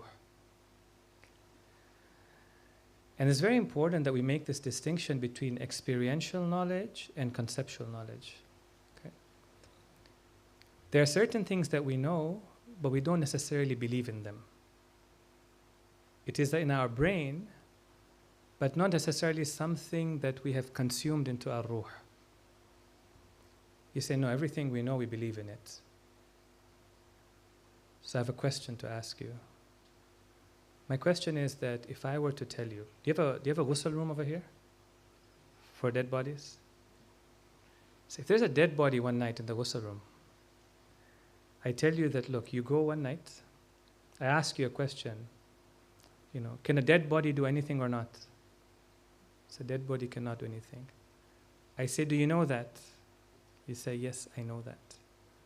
I say, do you believe that? You say, yes, I believe that. I say, okay, how about we try this? So one night when there's a dead body in the room, you go and stay the whole night with it, sleep in that room. And the next morning, I'll come and pick you up, and I'll serve you a really good breakfast. And how many people are willing to do that? And then you come to realize there are certain things I know, but it doesn't mean that I believe in them. Okay? And we talked about this a bit earlier. Okay? So what's important is that I don't just know things, but if I want them imprinted in the ruh, I have to start believing in them as well. Now, knowing is done by reading. Knowing is the idea that I take a concept that is in my mind, I put it into words, I give those words to you, you understand them, it comes into your mind. You have learned. Your brain has learned. Okay. You say that, Maulana, in that case, if I really want to believe in something, I have to learn it 100 times. I say, if you learn it 100 times, like let's say if you read it 100 times, all it does is it creates more ideas in your brain. It doesn't create truths in your soul, in your ruh. So then how do I learn with the ruh? Right? So one of the things I mentioned in one of the lectures is that the way to learn with the ruh is not only, for example, to be reading the material, because the ruh will have access to what's in the brain, but the most important way to learn with the ruh, like to stamp, there's a beautiful verse in the Quran. Allah says, إِلَيْهِ يَسْعَدُ الْكَلِمُ الطَّيِّبُ وَالْعَمَلُ الصَّالِحُ يَرْفَعُهُ. To him rises the good word. The good word here is not referring to good words we say to one another. The good word over here is referring to tawheed. It's referring to aqeedah. It's referring to our beliefs. Your beliefs, they rise to him. You know what raises them? إِلَيْهِ يَسْعَدُ الْكَلِمُ الطَّيِّبُ وَالْعَمَلُ الصَّالِحُ does what? يَرْفَعُ. I remember 10 or 12 years ago, I was reading Tafsir of Al-Mizan, Allama Tabatabai. He's got a beautiful explanation when it comes to this verse. He says, the more you increase in your amal, the more that truth has rusukh. Rusukh means the more it penetrates. كُلَّمَا زَادَ الْعَمَلِ. The more you act upon those truths, the more those truths now start to penetrate into the ruh, into the heart. The way for the ruh to learn something is for me and you to start living according to those things that we know. Living life according to what we say we believe. Every aspect of life. If we start living life, so thoughtful actions. Very important. Thoughtful actions. So thoughtfulness is important. I'm doing this for the sake of Allah. And action is important. Not just reading, not just listening. Thoughtful actions are how the ruh starts to learn truths. And how the potential of the ruh starts to unfold as well. Okay? Otherwise, if we're just reading books and listening to lectures and having mubahatha and discussing, very important to do that. We have to do that. We must do that. But that is putting things in our temporary memory. It is not necessarily translating it into permanence. Okay. Are there any other questions in the audience? We've got one question just here, if we don't mind going to the ladies first. I think.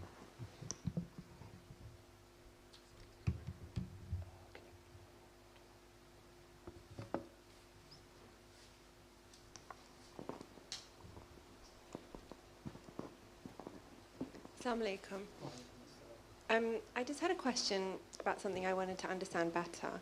I look at the older generation and they're really committed to the marhumin, and they're very creative in how they want to serve the marhumin that have passed before them.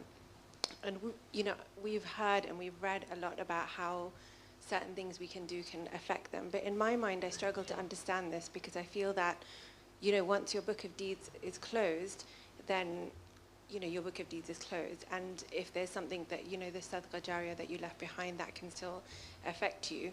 But how can what other people do for the marhumin affect their souls and benefit their souls if they weren't even involved in that? So, some people have a big family, or they left behind a lot of wealth that can be used to benefit them or send to them. And other people might, have no family or left nobody behind to send them things into the next world. I just wanted to understand how better our relationship is with the marhumin in terms of what we can do for them, if anything, and how it impacts them. Correct. So first, let us start, Bismillahir Rahmanir Rahim, by establishing that we are in fact able to benefit our marhumin, and that this has been established both in the Quran and in the Hadith. Okay, we'll come to explaining how it benefits them, but first let's establish it, right? So for example, one of the du'as that we are taught in the Quran, رَبَّنَا اغْفِرْ لِي وَلِوَالِدَيَّ وَلِلْمُؤْمِنِينَ يَوْمَ يَقُومُ الْحِسَابِ. O Allah, forgive me and my parents. Makes no distinction there in whether my parents are alive or my parents have passed away. Okay, so clearly then I can make dua for them and it benefits them.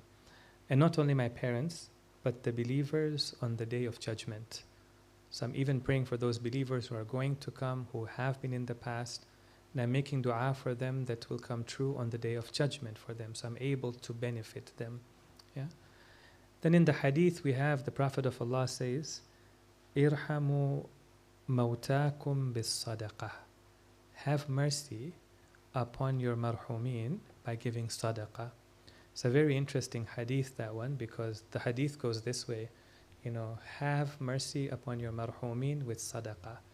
If you cannot afford, because back then not everybody was able to afford sadaqah. People didn't have as much money as we sometimes have today. Some of them were just eating day to day. Then he said, then you should recite Salatul Wahsha.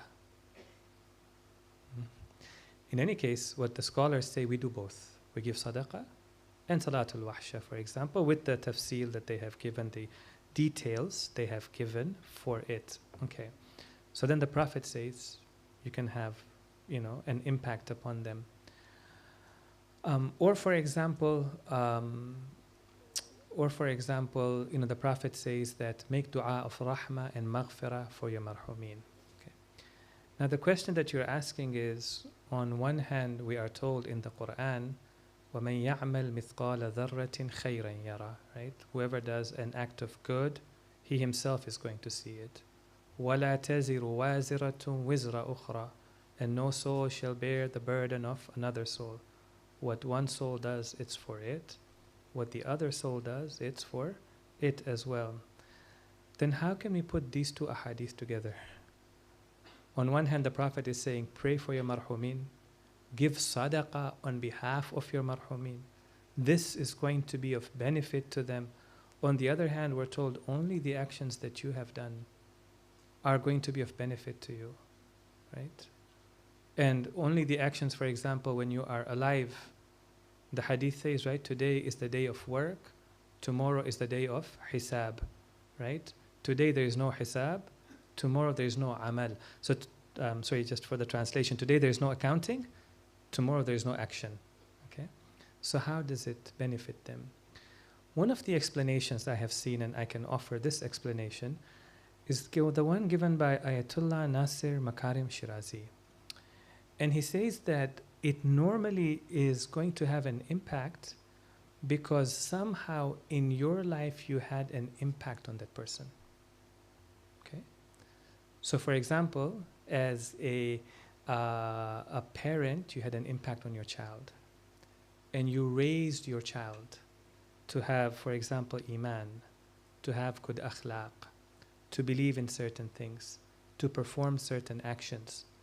Then the child went and, for example, he recited Quran, or he gave sadaqah, or he made dua for rahmah. Then Allah subhanahu wa ta'ala, because of your actions, so he takes it back to your actions. says, because of your actions that you did during your lifetime and you had this impact upon the child, then Allah subhanahu wa ta'ala is going to reward you for it because, again, of the impact that you had upon the child. And the same will apply with members of our family. They're normally going to make dua for us because somehow we did something good for them during our lifetime. And that action of ours is now growing. And it's coming to benefit us when they make dua for us or they do something good for us. Okay?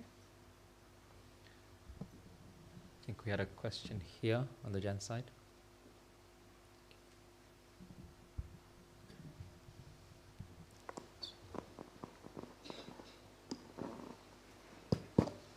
Assalamu alaikum. Wa alaikum assalam wa rahmatullah. I just want to know how to make ruh stronger so that it can control the akal and body. So whatever action we do, it comes from the ruh. From the ruh. Wherever it is required. Yeah. So I think we'll make a distinction here between aql and ruh. Okay. When it comes to the ruh, it's very interesting. In our tradition, we don't try to strengthen the ruh, we try to purify the ruh. قَدْ أَفْلَحَ مَنْ زَكَّاهَا. Successful is the one who has purified it, right? قَدْ أَفْلَحَ مَنْ تَزَكَّى. Successful is the one who has purified.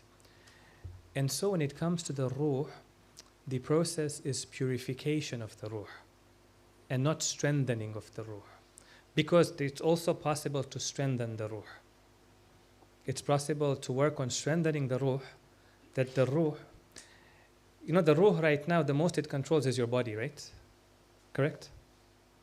If you think about it, what does your ruh control right now?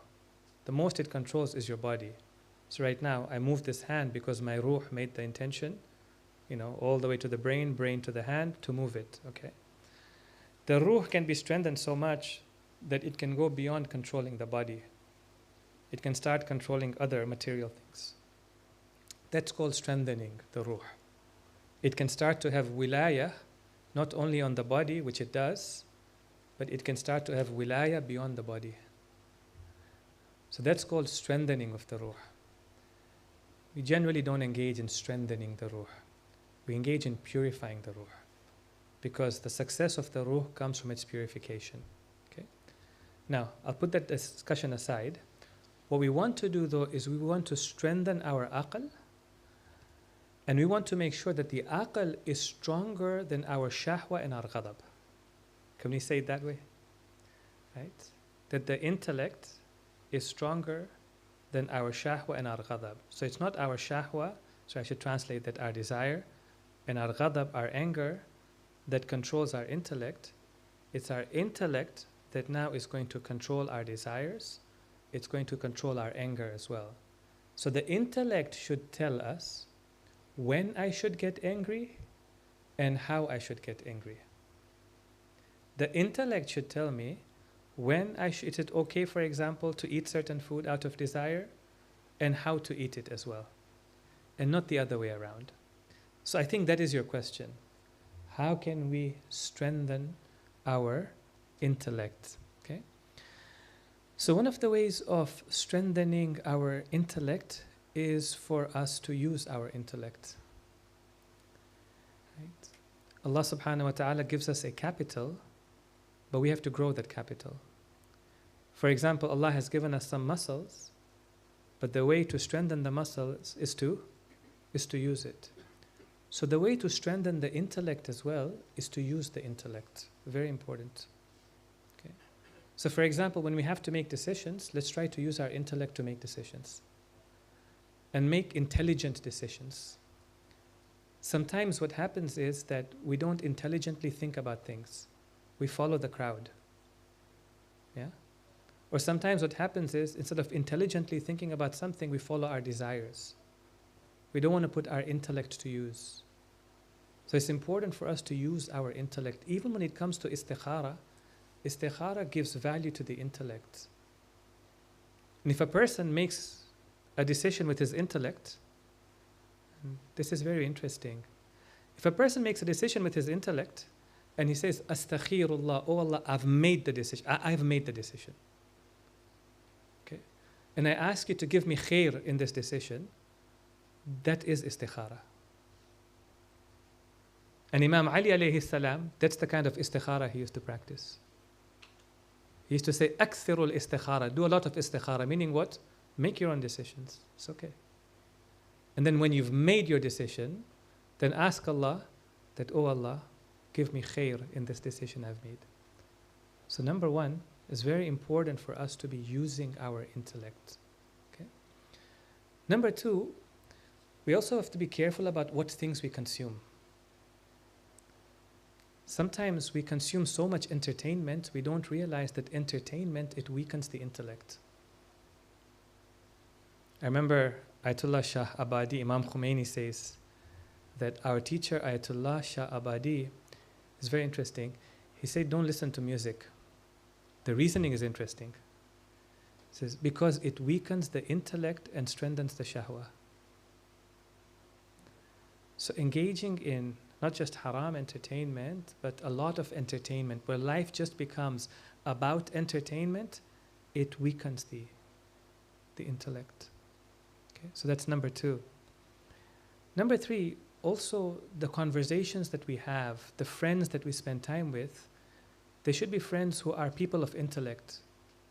In the hadith we're told, be a sahib, be a companion of intelligent people, and listen to intelligent conversations, and engage in intelligent conversations. This is not part of the hadith, but this is the meaning of the hadith. Engage in intelligent conversations. Sometimes we engage in a lot of useless conversation. Riba and slander are part of them, but sometimes we talk about a lot of things which are meaningless. I sometimes even worry about giving examples. You know, for example, some of our young brothers, if Messi goes from one team to another, the whole detail, the next half an hour to an hour, we're talking about that. This doesn't help our intellect.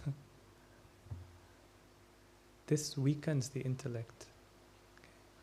So the people that we choose to hang around with, they are also very important. Okay? We have intelligent conversations, strengthens the intellect. We don't have intelligent conversations, it weakens the intellect. These are some ways I've seen in the hadith of how to strengthen the intellect against our shahwa and our ghadab. Ahsan Sheikh, unfortunately we have run out of time. I know there are a few more questions on the Slido. Perhaps we can share them with you and then maybe we can address them in the lectures, inshallah. So thank you for your time, Sheikh. And thank you everyone for attending. Just an announcement, tomorrow night we have another Q&A, same time, same place, with Syed Ali Murtaza Zaidi. So if you would like to attend, then yeah, same time and same place, inshallah, tomorrow. Thank you all very much, and I'm sure you will all. So I just want to add one more thing to that question, and then I'll end with the dua for the 12th Imam. Okay. One thing we should also know is that the more sins we commit, the weaker the intellect becomes. Okay. And the fewer sins we commit, the stronger the intellect becomes. Okay? So even sometimes when we are struggling with any sin, it's important to struggle. And even if we cannot stay away from committing a sin all the time, we should try to stay away from it as much as possible. Because the more we go into sin, what it does is actually feeding the shahwa. And the shahwa, the desire, becomes stronger and stronger. Think of it as a little animal. Yeah? The more you feed this animal, the bigger he becomes. The more you starve him, he stays the size that he's supposed to stay. The more we commit sins, this shahwa, this desire, it starts to grow and grow and grow. The more we give in to our anger, yeah? One of the results of giving into anger and screaming and shouting and saying, you know what, because sometimes we say that, let's say, this is my disposition, this is how Allah has created me. Right? The more we give into it, the more that anger starts to grow. And not only the anger grows, but now it also subdues the aql.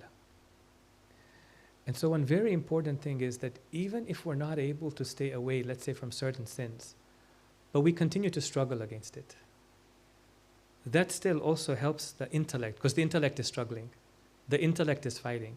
It lost the battle, true, but it gained in strength.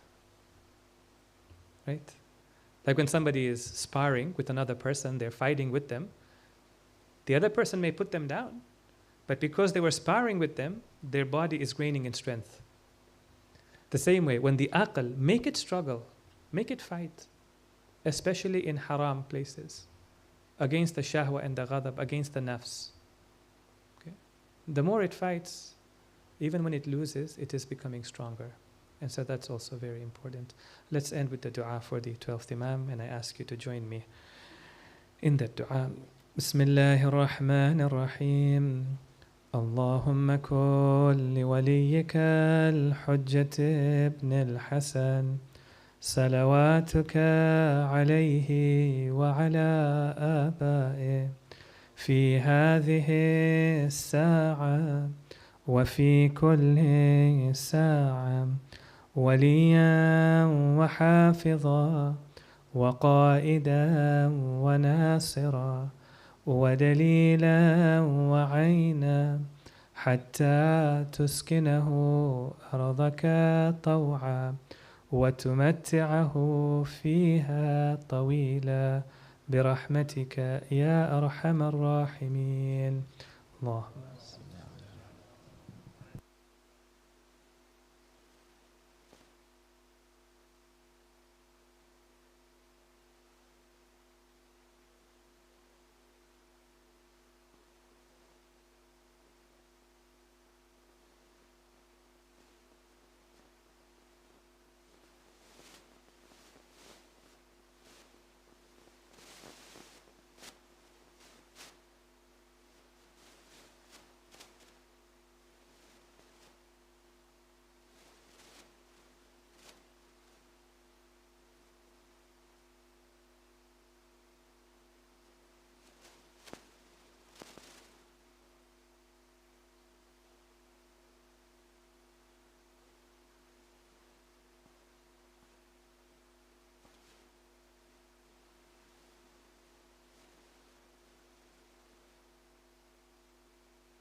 Sorry, just a quick announcement that tomorrow's seminar will be in English, and Maulana will be answering questions in English, inshallah. Thank you.